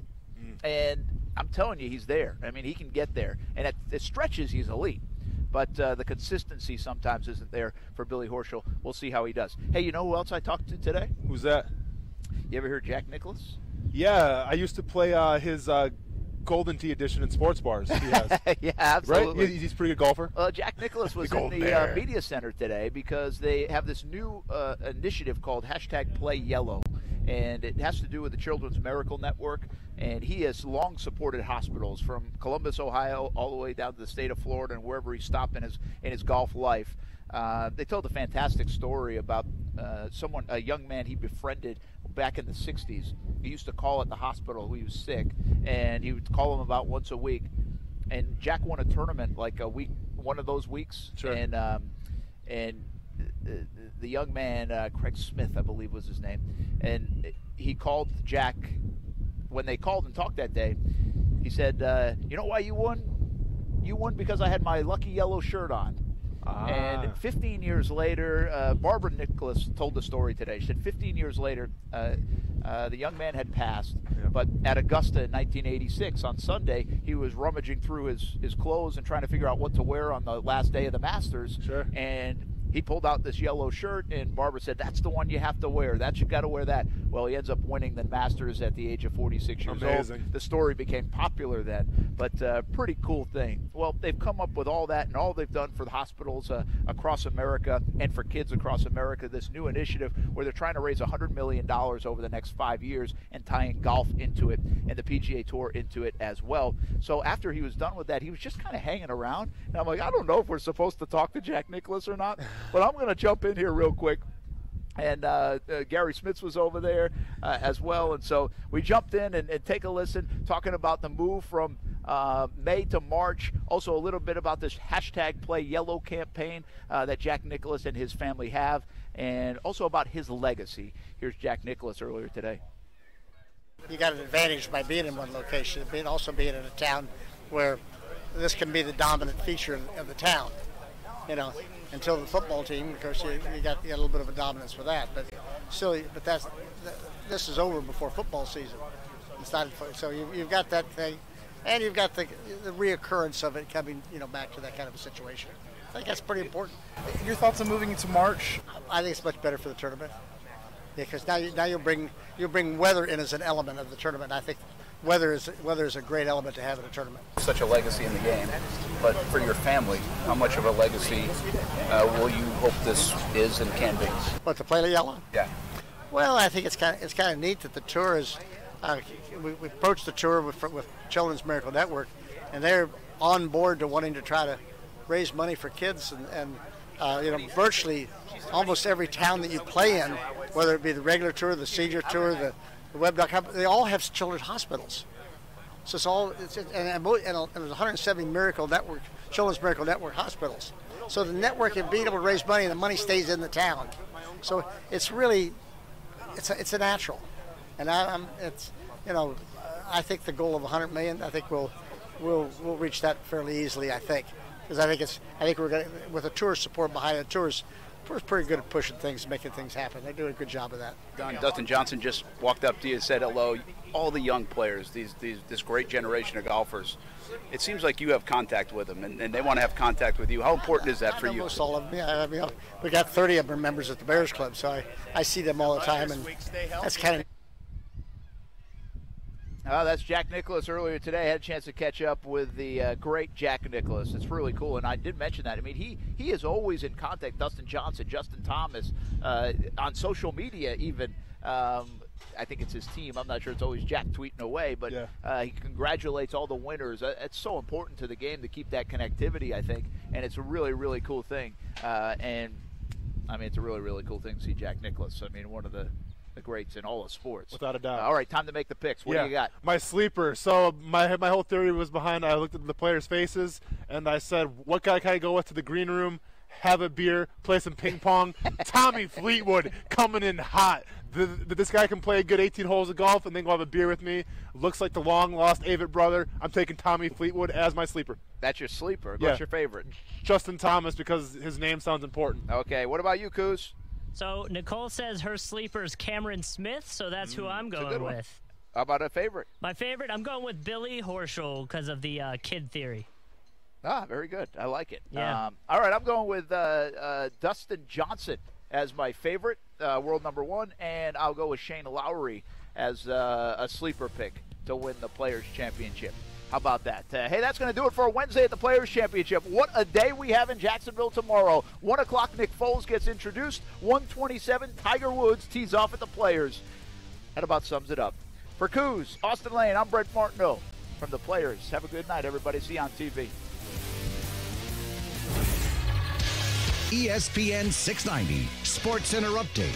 I'm Aaron, and in what has become the most telegraphed free agent signing of the offseason, the New York Jets have taken Lev Bell off the market. The question, though, for Bell has to now be, was the holdout worth it? $13.25 million per year, so it puts him only behind Todd Gurley in terms of that contract, but as far as recouping what he's lost, I don't know if he was ever going to get that back to the extent that he wanted to. The league year officially starts today, so all these signings you've been hearing about over the past few days are now becoming official. The Bell signing's only been overshadowed by the Odell Beckham Jr. trade to the Browns last night. It immediately makes Cleveland a playoff contender, if not much more. Still some big names out there making waves today. The Ravens Inc. star safety Earl Thomas and Brickhouse running back Mark Ingram. Tyrod Taylor headed to San Diego. Teddy Bridgewater going to stay in New Orleans to back up Drew Brees. And the Jags bringing back offensive lineman A.J. Cann on a 3-year deal worth $15 million. It's a whole lot of lubies right there. You can track every free agent signing as they happen at ESPN690.com. Whether you're buying a new or a pre-owned vehicle, your experience should never be anything less than exceptional. Hey everybody, it's Brent Martin of Action Sports Jacks. And if you're considering a new or pre-owned vehicle, I encourage you to go see my friends at the new Jenkins Hyundai of Jacksonville. I'm so impressed with how they treat their customers. They're good people. No one wants to be haggled or pressured at a car dealership. And my friends at Jenkins Hyundai of Jacksonville understand that. And they emphasize a no-risk, no-pressure approach. Their team will get you into the right car at the right price. And if for